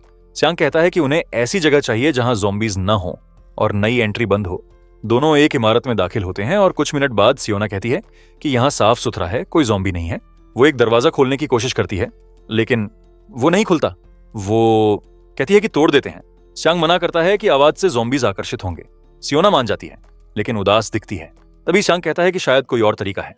वो इधर उधर देखता है और स्पेयर कीज ढूंढ लेता है। सियोना हैरान होकर पूछती है कि उसे कैसे मिला। श्यांग बताता है कि कैफे देर तक खुला रहता है, इसलिए स्टाफ अक्सर की पास में ही रख देते हैं। दोनों कैफे में घुसते हैं और खुश होते हैं। उन्हें वहां फ्लावर और एग्स मिलते हैं जो अनटच्ड हैं। सियोना पूछती है कि इनका क्या करें। श्यांग कहता है कि फिलहाल छोड़ दो, बाद में ले लेंगे। सियोना कहती है कि इसे यहीं छिपा देते हैं। श्यांग मुस्कुराता है और कहता है बढ़िया आइडिया है। उन्हें एक पावर बैंक और रिस्ट वॉच भी मिलते हैं। श्यांग कहता है कि अगर उनकी गति ऐसी ही रही तो वो अगले दिन वेयरहाउस पहुंच जाएंगे। वो बताता है कि उनके पास अब बस 4 चॉकलेट बार्स बचे हैं। सियोना चिंतित होकर कहती है कि शायद वेयरहाउस में पहले से लोग हों। फिर वो एक नया आइडिया देती है कि अगर मुसीबत आए तो कोड वर्ड सेट कर लेते हैं। श्यांग तुरंत मान जाता है। सियोना कहती है कि अगर सामने वाले के पास गन जैसी रेंज्ड वेपन हो तो कैजुअल तरीके से बात करें। श्यांग जोड़ता है कि अगर मीली वेपन्स हो तो पोलाइट तरीके से बोलें, और अगर हालात संभाले जा सकते हो तो उसे ओए कहे। अगर अनक्लियर हो तो असिस्टेंट मैनेजर, और अगर भागना हो तो सीनियर बोले। इन कोड वर्ड्स से सियोना को भरोसा होता है कि वो बिना शक जगाए बात कर पाएंगे। दोनों अपने स्मार्ट प्लान पर खुश होते हैं, लेकिन तभी बिजली कड़कती है और बिजली गिरती है। दोनों हैरान होते हैं, क्योंकि बर्फबारी के मौसम में बिजली गिरना दुर्लभ होता है। श्यांग समझ जाता है कि अब बर्फ और बढ़ेगी। सियोना कहती है कि कल का सफर और मुश्किल होगा। वो कहती है कि अब सो जाओ। जब सियोना सो जाती है तो श्यांग को बाहर से अजीब आवाज सुनाई देती है। वो उठकर देखता है और शॉक हो जाता है। एक आदमी मोटरसाइकिल पर बैठा होता है। श्यांग को आखिर समझ आता है कि मोटरसाइकिल्स बर्फीले रास्तों पर चल सकती हैं, लेकिन उसे हैरानी होती है कि वो आदमी इतनी रात को क्यों निकला। ऊपर से वो मोटरसाइकिल उसी डायरेक्शन में जा रही है जहां वो दोनों जा रहे हैं। श्यांग ज्यादा सोचता नहीं। उसे लगता है शायद वो आदमी किसी और जगह जा रहा होगा। तभी श्यांग देखता है कि मोटरसाइकिल के पीछे ज़ॉम्बीज का एक झुंड भाग रहा है। सियोना जाग जाती है और देखती है कि ज़ॉम्बीज भेड़ों की तरह एक दिशा में बढ़ रहे हैं सियोना डर जाती है क्योंकि वो सैकड़ों की संख्या में है। चांग फ्रस्ट्रेशन में अपना सिर पकड़ लेता है। उसे एहसास होता है कि चाहे वो झुंड का एक छोटा हिस्सा भी क्यों ना हो, उनका सफर अब और मुश्किल हो गया है। चांग के दिमाग में दो पॉसिबिलिटीज आती हैं। पहली ये कि वो राइडर गलती से ज़ॉम्बीज के बीच पहुंच गया और अब भाग रहा है, या फिर वो जानबूझकर ज़ॉम्बीज को कहीं ले जा रहा है। चांग को डर है कि कहीं वो दोनों उस राइडर की प्लान में फंस ना जाएं। उनके पास इतना खाना नहीं कि समझौता कर सकें, और उनकी मंजिल अब सिर्फ 3 किलोमीटर दूर है, इसलिए वो पीछे भी नहीं लौट सकते। चांग सुझाव देता है कि कम्युनिटी ग्रुप चेक करें, शायद कोई यूजफुल इन्फो मिले। ग्रुप में शुरुआती पोस्ट्स में लोग उस थंडर स्ट्राइक की बात कर रहे होते हैं जो अभी कुछ देर पहले हुई थी। फिर वो नीचे स्क्रॉल करते हैं तो एक पोस्ट दिखता है जिसमें एक शेल्टर का जिक्र होता है। अपेरेंटली कुछ लोग उस शेल्टर की तरफ जा रहे हैं क्योंकि वो बहुत बड़ा है, लेकिन कुछ लोग ये मानने को तैयार नहीं क्योंकि अब कोई गवर्नमेंट नहीं है जो चीज़ों को रेगुलेट करे। एक और यूजर लिखता है कि उसे शेल्टर मिला, लेकिन वो उसे शेल्टर नहीं बल्कि एक कल्ट कहता है। वो बताता है कि वो मुश्किल से वहां से भाग पाया और सभी को चेतावनी देता है कि वहां मत जाना, बहुत खतरनाक जगह है। कुछ लोग इस पर आर्ग्यू करते हैं कि लोग इतने जल्दी नहीं बदल सकते क्योंकि ज़ॉम्बी आउटब्रेक को अभी 1 महीना भी नहीं हुआ। इन सब बहसों को पढ़ने के बाद सियोना चांग से उसकी राय पूछती है। चांग कहता है कि उसे भी वो शेल्टर सस्पिशियस लगता है। आउटब्रेक को अभी 3 हफ्ते हुए हैं और इतने कम समय में इतना बड़ा शेल्टर और कांस्टेंट सप्लाईज मिलना अजीब है। चांग को याद आता है कि यून वेस्ट कोस्ट की तरफ गया था। वो सोचता है कि अगर वो यून तक पहुंच जाए तो उनसे कुछ जानकारी ले सकते हैं। चांग कहता है कि फिलहाल शेल्टर को भूल जाओ। सियोना उसकी बात मान जाती है। चांग डिसअपॉइंटेड होता है कि उस राइडर को लेकर कोई अपडेट नहीं है। फिर वो कहता है कि अब अपने ओरिजिनल प्लान पर ही चलते हैं। दोनों वेयरहाउस की तरफ बढ़ते रहते हैं कि अगर रास्ते में किसी हॉर्ड से सामना हुआ तो तुरंत पीछे हटना होगा। थोड़ी देर बाद वो अपना आखिरी डिओडराइजर इस्तेमाल करते हैं। चांग सियोना को बताता है कि अब उन्हें फास्ट मूव करना होगा। थोड़ी देर में फॉग गाड़ी हो जाती है, विजिबिलिटी ऑलमोस्ट खत्म हो जाती है। चांग अपनी रिस्ट वॉच देखता है और समझता है कि डिओडराइजर का असर खत्म हो गया। वो सायोना से कहता है कि अगर ज़ॉम्बीज से टकराव हुआ तो अब उन्हें लड़ना ही पड़ेगा। उसी वक्त सायोना की नजर वेयरहाउस पर पड़ती है। वो तुरंत चांग को बुलाती है। चांग के चेहरे पर खुशी झलकने लगती है क्योंकि वेयरहाउस बहुत बड़ा दिखता है। उसे यकीन होता है कि अगर ये मिल गया तो अब उन्हें सप्लाईज की चिंता नहीं करनी पड़ेगी। सियोना वेयरहाउस का दरवाजा खोलने की कोशिश करती है, लेकिन वो नहीं खुलता। सियोना को शक होता है कि कुछ गड़बड़ है। वो देखती है कि वेयरहाउस के ऊपर बार्ब्ड वायर लगी हुई है जो पहले वहां नहीं थी। वो चांग से पूछती है कि क्या वो हाल ही में यहां आया था। चांग कहता है कि नहीं, वो तो कुछ महीनों पहले आया था। चांग सुझाव देता है कि कोई दूसरा रास्ता ढूंढते हैं। सियोना को एक जगह पर फेंस थोड़ी कमजोर दिखती है जहां बार्ब्ड वायर भी ढीली है। वो कहती है कि वो वहां से चढ़ जाएगी, लेकिन चांग उसे रोकता है। कहता है कि बिना अंदर की हालत जाने वहां कूदना खतरे से खाली नहीं। ऊपर से उसे अजीब लगता है कि वही एक हिस्सा क्यों बिना सिक्योरिटी के छोड़ा गया है। सियोना याद दिलाती है कि उनके पास कोई और ऑप्शन नहीं है। डिओडोराइजर का असर खत्म हो चुका है, उन्हें शेल्टर चाहिए और खाना भी। चांग उसकी बात मान लेता है, लेकिन उसे सावधान रहने को कहता है। सियोना चांग के हाथों पर पैर रखती है और फेंस के ऊपर चढ़ जाती है। वो ऊपर खड़ी होकर चांग को बताती है कि वेयरहाउस अंदर से खाली लग रहा है। वो कहती है कि अब वो नीचे कूद रही है, लेकिन उसे पता नहीं होता कि एक अजनबी आदमी पास में छिपा बैठा है। जैसे ही सियोना जमीन पर उतरती है, वो अजनबी पीछे से आता है और उसके सिर पर गन तान देता है। वो उसे हाथ ऊपर करने को कहता है। फिर सियोना के शरीर की तलाशी लेता है और राहत महसूस करता है कि उसके पास कोई हथियार नहीं है। वो पूछता है कि उसका साथी कहाँ है। सियोना ईमानदारी से बताती है कि उसका कंपेनियन बाहर है। वो पूछता है कितने लोग हैं। सियोना कहती है सिर्फ एक। वो उसे आदेश देता है कि चांग को बुलाकर फ्रंट गेट पर लाओ। सिर पर गन तनी होने की वजह से सियोना वैसा ही करती है और चांग को फ्रंट गेट पर आने को कहती है। चांग उसकी आवाज सुनते ही समझ जाता है कि कुछ गड़बड़ है। वो महसूस करता है कि सियोना जानबूझकर कैजुअली बोल रही है, मतलब उसे कोई रेंज्ड वेपन से पकड़ रखा है। साथ ही वो उसे ओए कहती है, जिसका मतलब है कि हालात संभाले जा सकते हैं। चांग तुरंत अपने बैकपैक से गन निकालता है। वो कहता है कि वो सामने आ रहा है, जैसे कहा गया। चांग गेट के पीछे छिपा होता है। असेलेंट उसे हथियार नीचे रखने को कहता है। चांग अपनी स्पीयर को दिखाकर झूठ बोलता है कि उसके पास बस यही वेपन है। वो स्पीयर नीचे रखता है और धीरे धीरे आगे बढ़ने लगता है। चांग जानता है कि उसकी गैस गन की रेंज कम है, उसे पास आना होगा, लेकिन अगर वो ज्यादा आगे बढ़ा तो असेलेंट उसे देख लेगा। इसलिए वो ट्रिक खेलने का फैसला करता है। वो कहता है कि उसने वेपन नीचे रख दिया, अब उसकी कंपेनियन को छोड़ दो। असेलेंट सियोना को आगे बढ़ने को कहता है। चांग खुश होता है क्योंकि अब वो थोड़ा और पास आ गया है। जैसे ही असेलेंट रेंज में आता है, चांग अपनी जगह से निकलकर उसे निशाना बनाता है। सियोना पहले से रेडी होती है और नीचे झुक जाती है। चांग पहले गोली चलाता है। गैस सीधा असेलेंट के चेहरे पर लगती है, जिससे वो दर्द से चिल्ला उठता है। दर्द में वो भी गोली चलाता है, लेकिन वो चांग को थोड़ा मिस कर देती है। चांग तुरंत अपनी जगह से दौड़ जाता है और सियोना हरकत में आ जाती है। वो पीछे से असेलेंट को पकड़कर जमीन पर गिरा देती है। शांग डक्ट टेप निकालकर सियोना की तरफ फेंकता है ताकि वो उसे बांध सके। तभी शांग देखता है कि गोली की आवाज सुनकर ज़ॉम्बीज उनकी तरफ बढ़ रहे हैं। वो सियोना को चिल्लाकर कहता है कि की दो। सियोना उस आदमी से की मांगती है, लेकिन वो मना करता है। कहता है कि उसके पास देने की कोई वजह नहीं। शांग फिर चिल्लाता है कि उसके पास टाइम नहीं है। सियोना गुस्से में आकर उसे लात मारती है और जोर से कहती है कि की दो। फिर वो उसकी जेबें टटोलती है और आखिरकार की ढूंढ लेती है। वो भागकर गेट की तरफ जाती है और उसे खोलने की कोशिश करती है, जबकि शांग ज़ॉम्बीज से लड़ने में उलझा होता है। सियोना अलग अलग कीज ट्राई करती रहती है, लेकिन कोई भी काम नहीं करती। शांग तुरंत सर्वाइवल मोड में आ जाता है और ज़ॉम्बीज को ऐसे गिराता है जैसे वे कुछ भी नहीं हो। तभी एक ज़ॉम्बी पूरी स्पीड से शांग की तरफ दौड़ता है। शांग उसे डॉज करता है और ज़ॉम्बी गेट से टकरा जाता है। उसी समय सियोना सही समय पर दरवाजा खोलने में सफल हो जाती है और चिल्लाती है कि शांग कंपाउंड में घुस जाए। ज़ॉम्बीज के अंदर आने से पहले ही दोनों गेट बंद कर देते हैं। सियोना गेट को चेन्स और पैडलॉक से लॉक करती है और पूछती है कि क्या शांग को चोट लगी है। शांग बताता है कि वह ठीक है। सियोना खुश होती है और शांग बताता है कि गनफायर की आवाज ने ज़ॉम्बीज को अट्रैक्ट किया। जब यह सेटल हो जाता है तो दोनों तय करते हैं कि अब अंदर जाना चाहिए, लेकिन फिर उन्हें याद आता है कि अभी स्ट्रेंज डूड से निपटना बाकी है। वह गैस की वजह से दर्द में चिल्ला रहा है।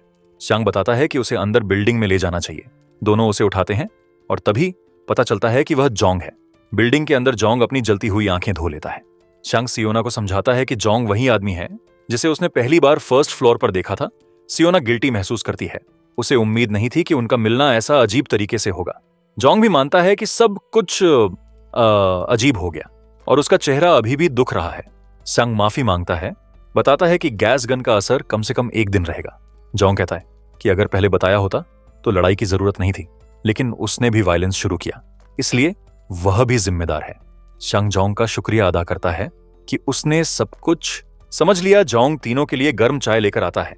चाय पीते समय शांग पूछता है कि जोंग वेयरहाउस में कब पहुंचा। जोंग बताता है कि वह 3 दिन पहले आया था और असली कारण सोलर पैनल्स थे। शांग को यह सुनकर शॉक होता है। जोंग बताता है कि उसने पहले लोअर विंडोज पर पैनल्स लगाए, लेकिन एफिशिएंसी कम होने की वजह से उन्हें रूफ पर लगाना पड़ा। सियोना इंप्रेस्ड होती है क्योंकि जोंग पहले कंपनी बिल्डिंग छोड़ने को भी रिलक्टेंट था।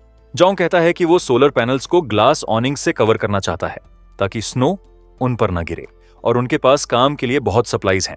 शांग पूछता है कि वेयरहाउस में सप्लाईज पर्याप्त हैं या नहीं। जोंग बताता है कि कंस्ट्रक्शन सप्लाईज में पर्याप्त है, लेकिन फूड सप्लाई सेक्शन 2 में है और रूफ कोलैप्स की वजह से उन्होंने सिर्फ जो सैल्वेज कर सके वही लिया। हालांकि फूड स्पॉइल नहीं हुआ क्योंकि फ्रोजन था। जोंग कहता है कि मैन पावर बढ़ने पर और फूड रिट्रीव किया जा सकता है। सियोना इस बात से रिलीव्ड होती है। शांग बड़ा सवाल पूछता है कि क्या उन्हें वेयरहाउस में रहने की परमिशन है। जोंग मान जाता है और कहता है कि उन्हें स्टे करना चाहिए। जोंग ने भी यही सोच रखा था क्योंकि वह अकेले वेयरहाउस डिफेंड नहीं कर सकता और अधिक लोग आने पर उसे वेयरहाउस खोना पड़ सकता था। शांग खुश होता है कि जोंग ने उन पर ट्रस्ट किया। शांग बताता है कि वेयरहाउस के चारों तरफ अभी भी ज़ॉम्बीज हैं। जोंग सरप्राइज्ड होता है, उसे लगा था कि हॉर्ड फैल चुका होगा। शांग पूछता है कि जोंग के पास गन कैसे आया, तो जोंग बताता है कि उसने डेड कॉप की गोली और गन लिया। जोंग कहता है कि उसने कई लोगों के डेड बॉडीज देखे जिन्होंने सुइसाइड किया था। गन सेल्फ डिफेंस के लिए रखी थी, लेकिन अंत में उसने शांग के खिलाफ यूज की। शांग पूछता है कि बुलेट्स बची हैं या नहीं। जोंग कहता है कि नहीं, सब बुलेट्स खत्म हो चुकी हैं। सियोना वरीड होती है कि ज़ॉम्बीज की वजह से आउटसाइडर्स वेयरहाउस में आसानी से नहीं पहुंच पाएंगे। शांग इसे सिल्वर लाइनिंग मानता है। थोड़ी देर बाद जोंग उनके लिए रामेन बनाता है। शांग और सियोना खाना खा रहे होते हैं और जोंग कहता है कि अगर चाहें तो वह और बना सकता है। सियोना खुश होती है और वो 2 बियर कैंस निकालती है जो शांग ने छिपा रखे थे। रामेन के साथ ठंडी बियर पीते हुए जोंग नए कॉमरेड्स के लिए टोस्ट उठाता है। खाना खत्म होने के बाद तीनों आराम से बैठते हैं और महसूस करते हैं कि वे इतने कंफर्टेबल कभी नहीं रहे थे।